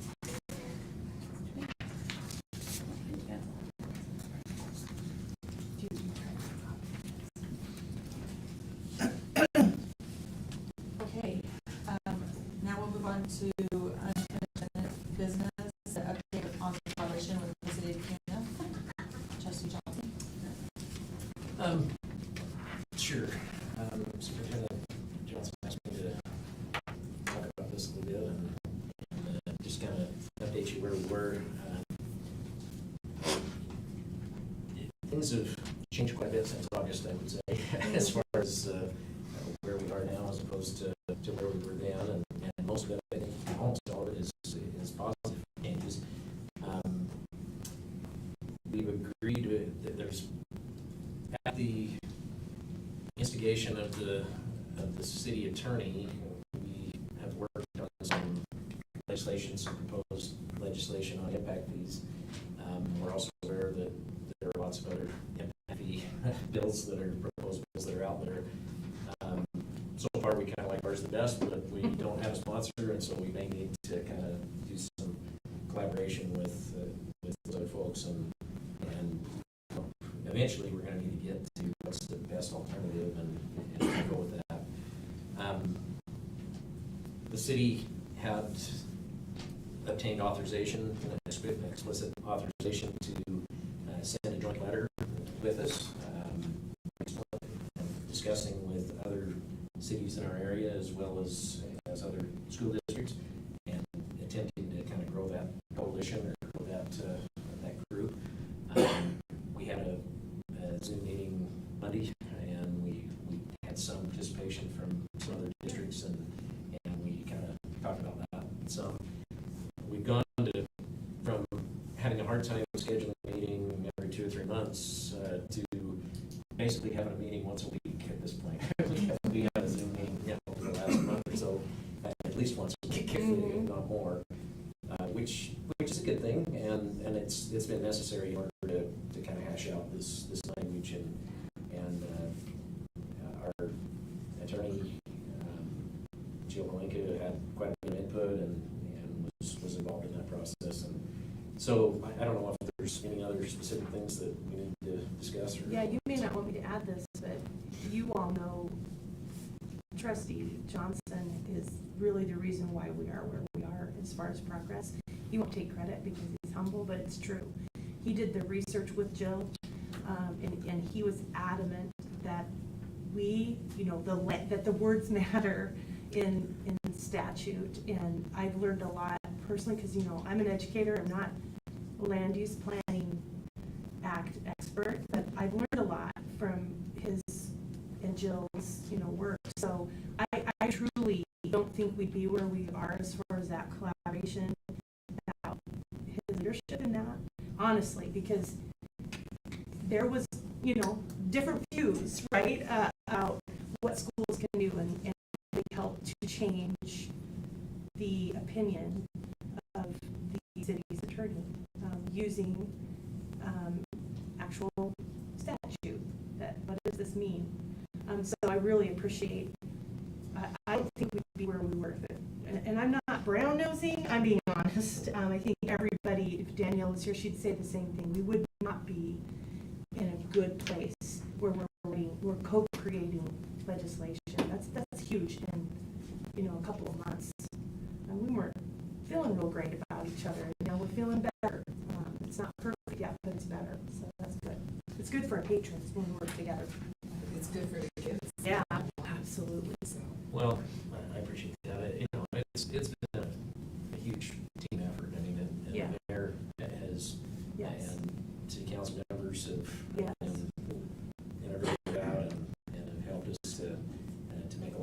us, and so, you know, we got a long ways to go.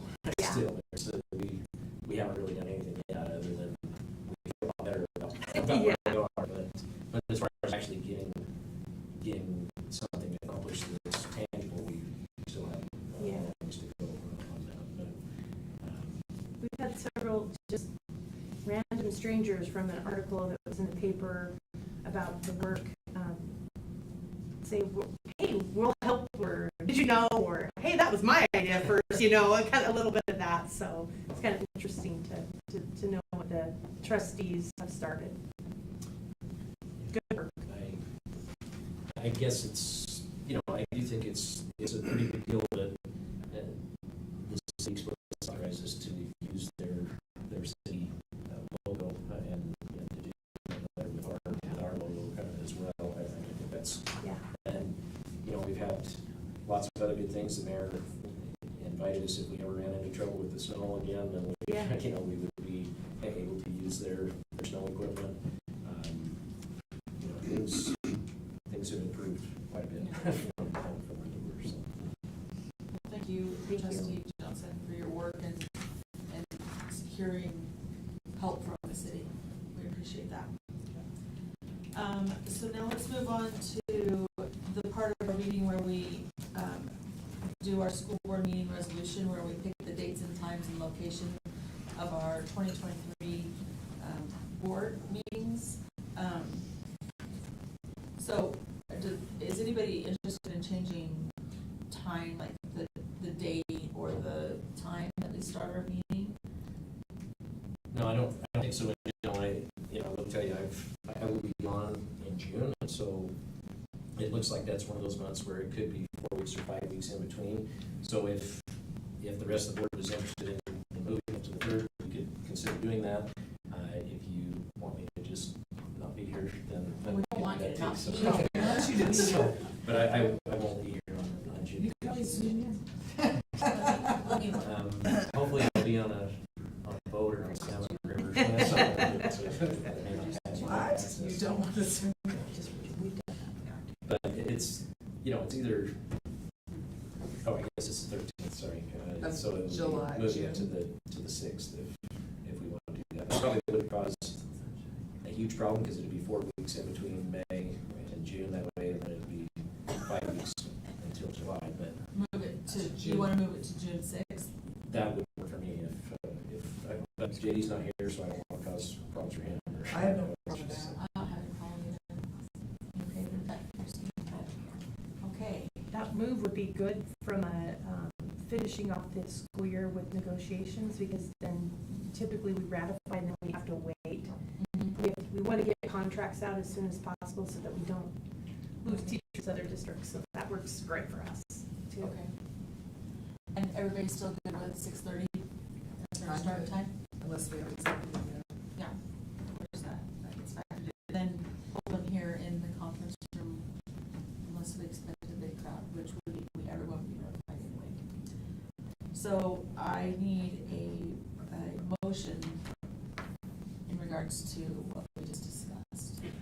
I make a motion that we keep our school board meetings dates and times the same, except for the month of June, by moving it to the 6th. Yeah, I'll say that. All in favor? Aye. Aye. Aye. Aye. Motion is approved. Okay. All right, now we designate the public places for the posting of the agendas. We have been posting at the school district office, the district website, the district Facebook, and additional locations of the Kuna Post Office, the Kuna City Hall, and the Kuna Community Library. Is there anywhere that you don't want it posted or that you would like to add?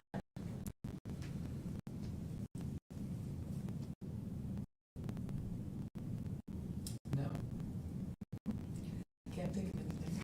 Can I get a motion? I'll make a motion that we keep the designation of public places for posting our agendas and notices the same.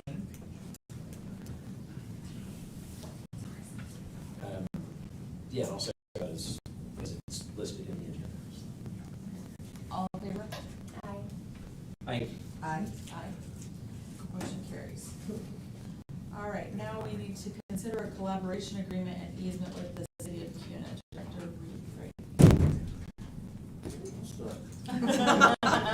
Maybe I should stay seated, I guess.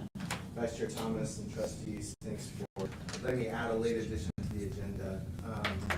But I don't know, you probably are aware, if you're not aware, just maybe a quick short history lesson. We are a unique school district in the state of Idaho that I'm aware of, where we actually own and install our own conduit and fiber around the city of Kuna for our school buildings. That's a pretty unique thing.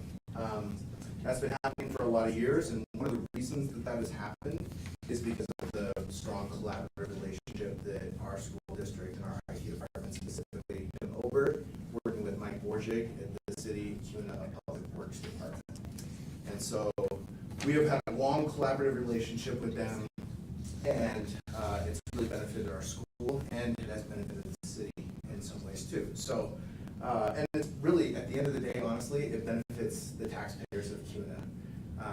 That was kind of the agreement and the work that Mike and Jim did for years, was they talked a lot about, is there a way that we could mitigate the impact on our taxpayers that, if we're putting in a school or we need to install fiber, is the city doing some work on the streets and digging up the streets and those kinds of things? Like if we're gonna dig a hole, let's put stuff in there for two public institutions instead of we do it this month and then next month the city of Kuna needs to go and do the same thing for a development of some sort. So having that collaborative relationship between our two organizations has been a really beneficial thing for both of our institutions, departments, or whatever.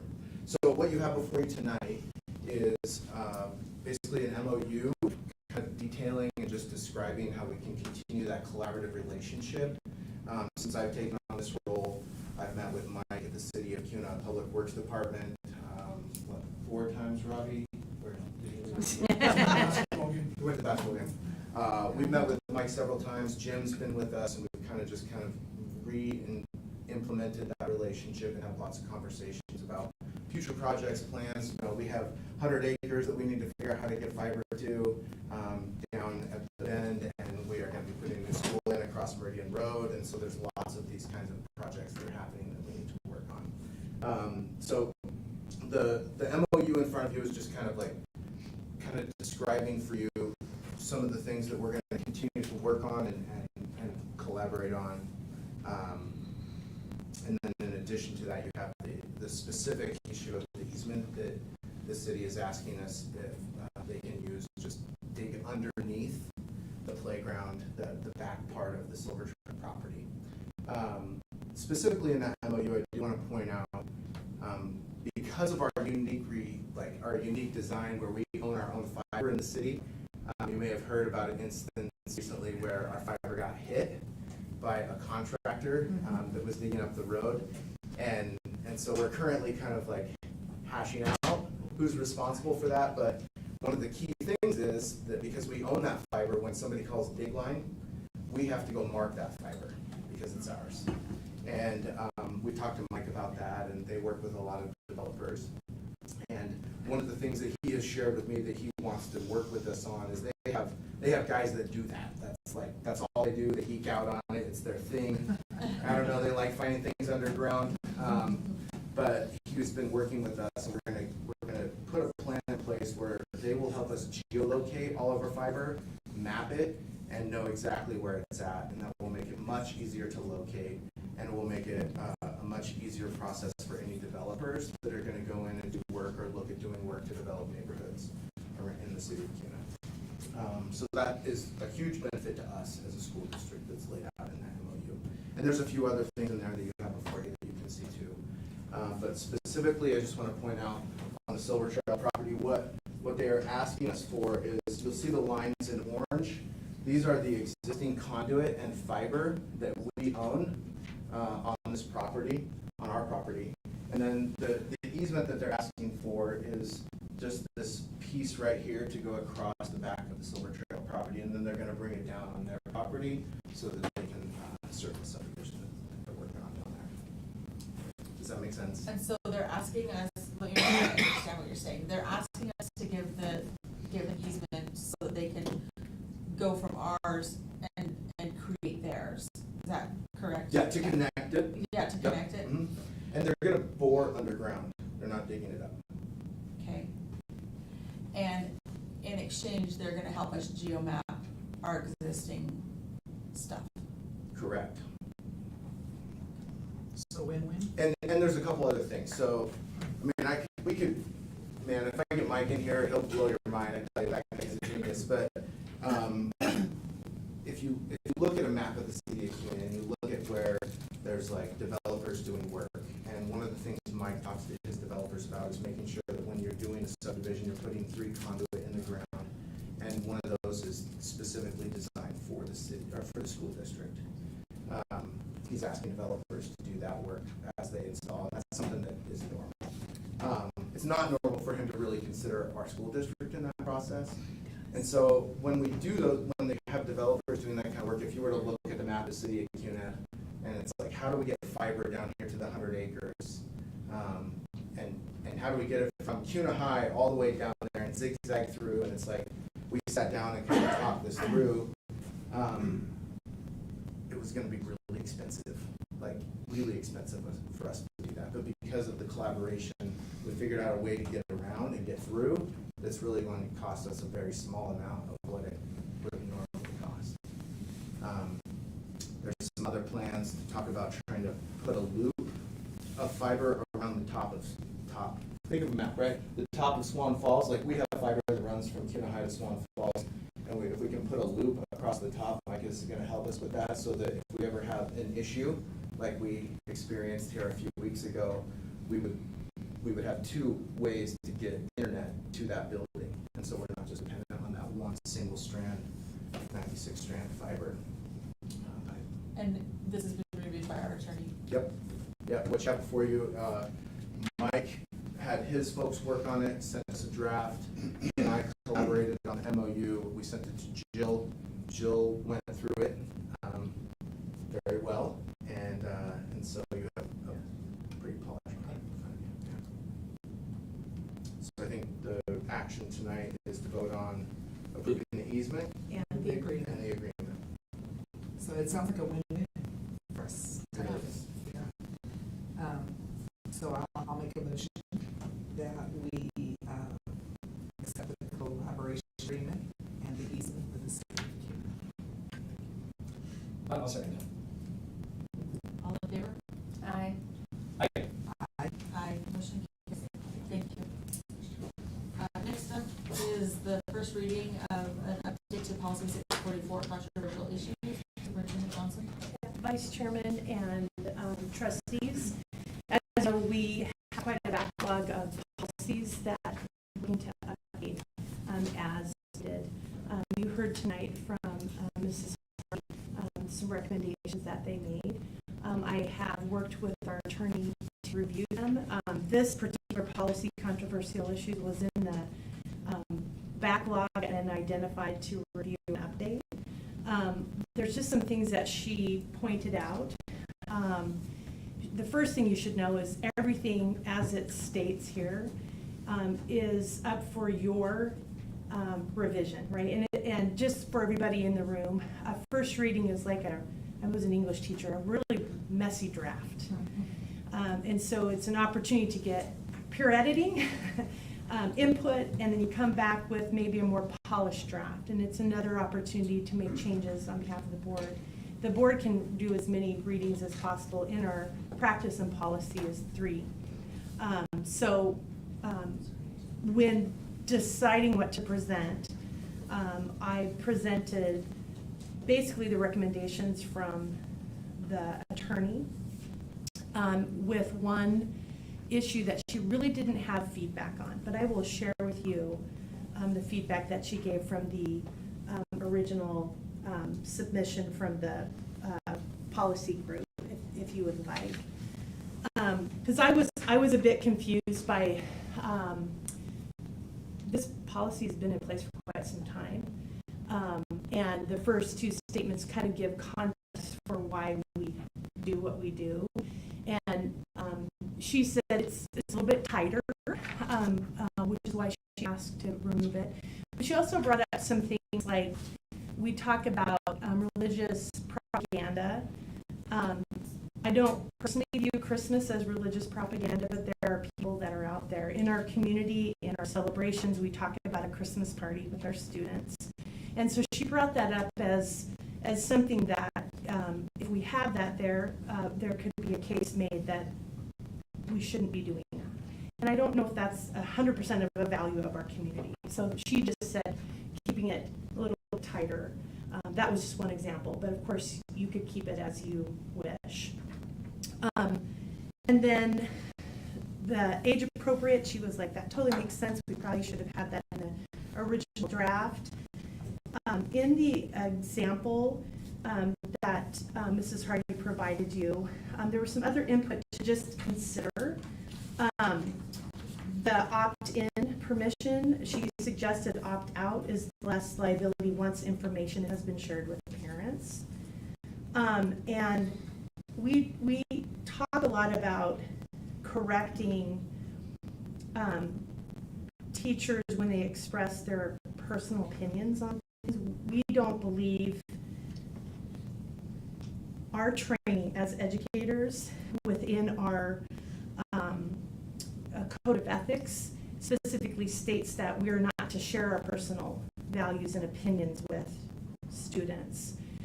So the suggestion that a teacher, and understand the thinking, would do that, just say this is my own personal opinion, because of the nature of the classroom, the teacher's in charge and the students aren't. And so when a teacher uses his or her power to express an opinion, it can really influence the way a child thinks.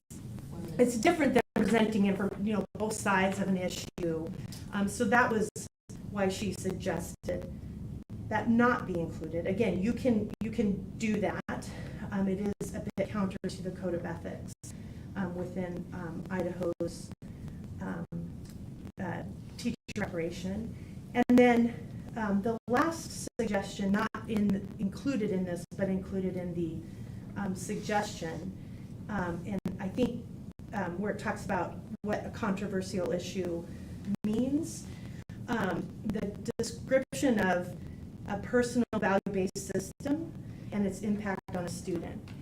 And she said that really means potentially anything could be controversial. So it really doesn't help define, because we all have various opinions and experiences around different topics. And so while the first part of that helps to define, intense public agreement, the last part of that, personal value-based system, makes it a little difficult to identify what potentially could be controversial, because it's in the eye of the beholder, and that sometimes is hard to know.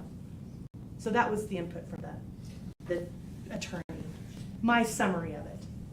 So I have a couple of questions, I think. The first thing that strikes me in that first proposed strike is, I think my definition of what is religious and political propaganda has changed quite a bit over the last 3 or 4 years. Because, it used to be, I would think about it as propaganda, I thought of with propaganda is that type of situation. Now, the way propaganda and fake news is used it's anything you don't agree with, kind of, and so that's pretty broad, I think. Religious and political propaganda, that's with the current understanding, I think that's pretty broad. So that raises some concerns for me. I guess the next part is, what if 75%? What if we have an opt-in procedure and 75% of the students don't opt in? Does the teacher change their presentation?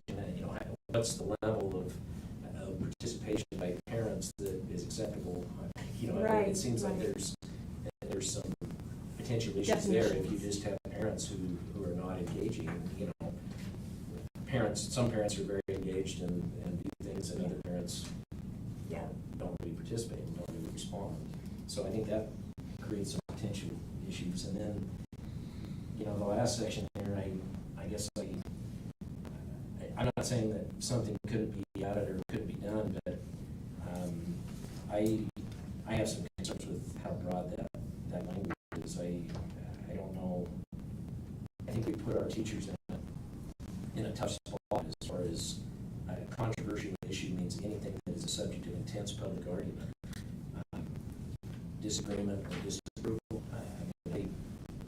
I don't know how you really narrow that down. I think that it leaves our teachers subject to having almost anything be under that. So maybe there's some appropriate language that could be added or could be worked on. But I guess in light of that, and in light of what it's already stated, and we've got kind of different competing, and I know this is only first reading, but I'm going to make a motion to table this. I think we need to get a group together, and we need to work on some of this language and just work up something that makes sense. Hear from maybe a few more people. I didn't get this until the board packet. I haven't had a chance to really digest it. I didn't get this until today. So that's going to be my motion.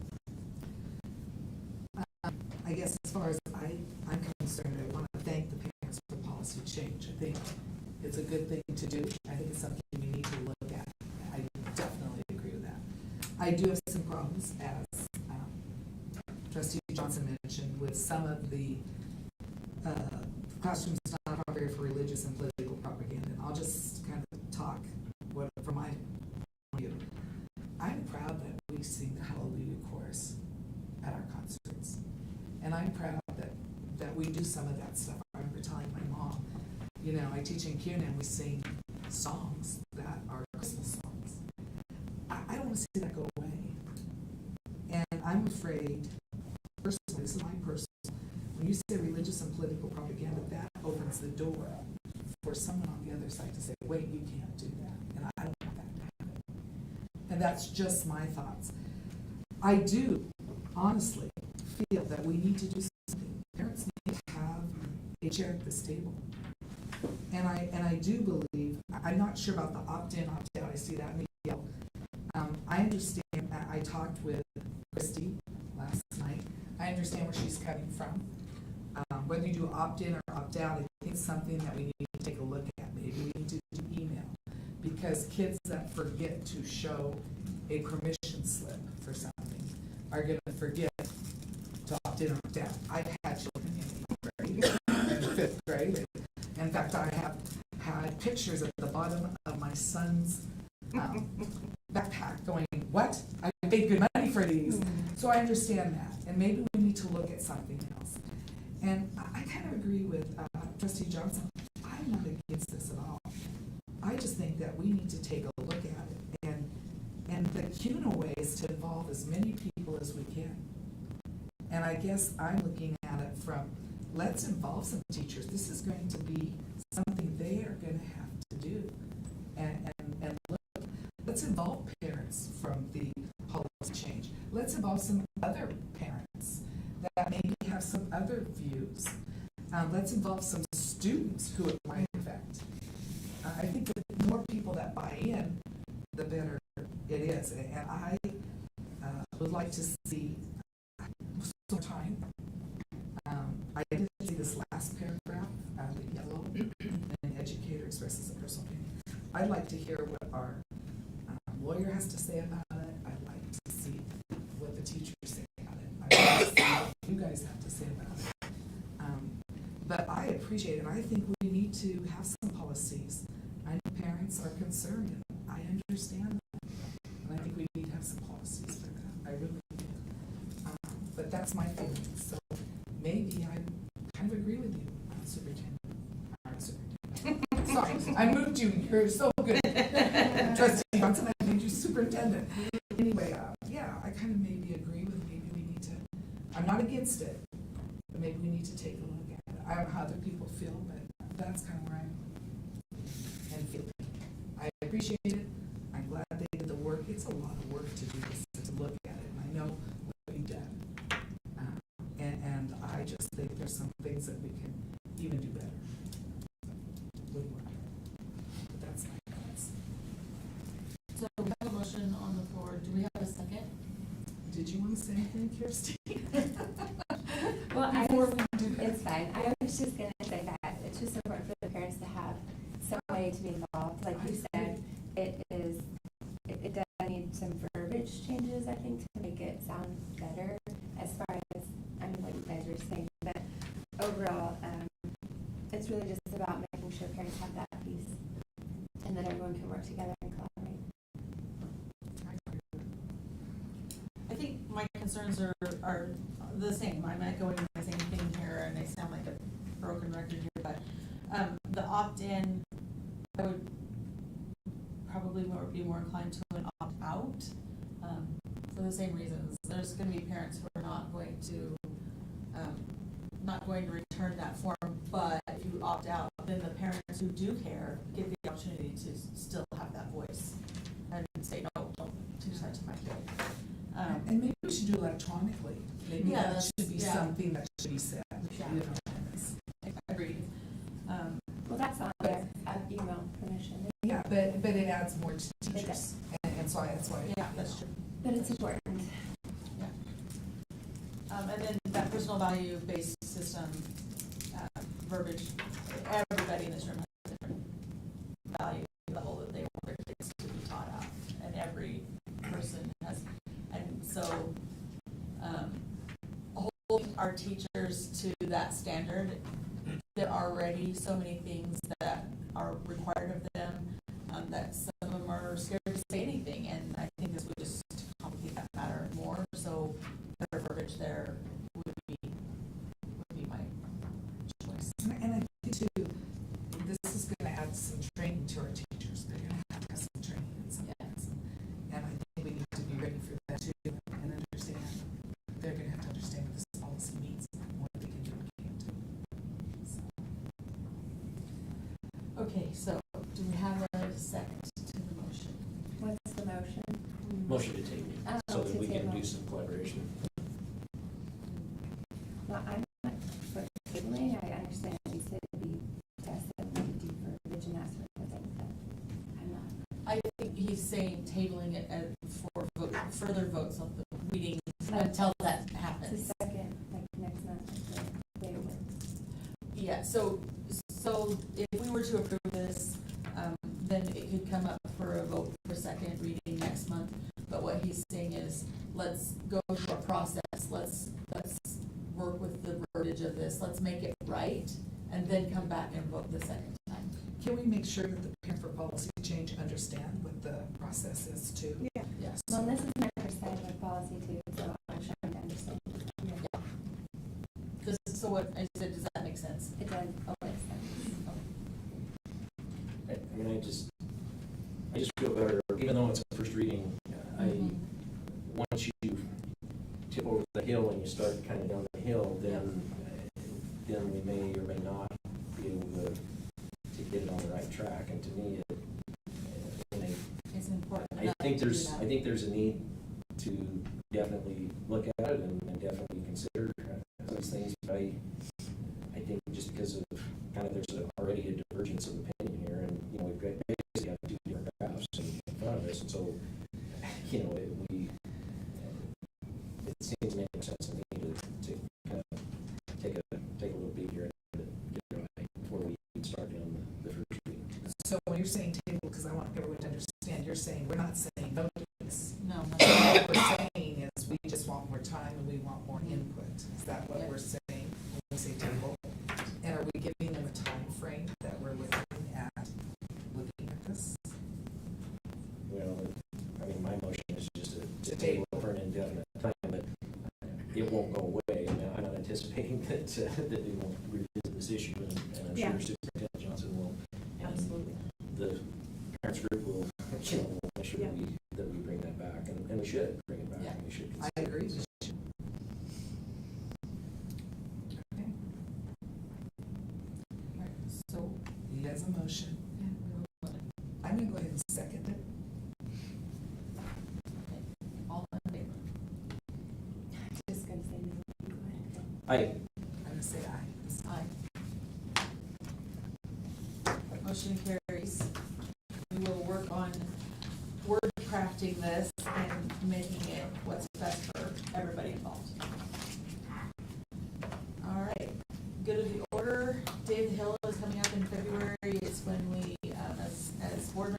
get to go up to the Capitol building and advocate for education. And it's done through ISBA. So if you are wanting to participate in that, it's a great event. Let Dan know and she can get us registered.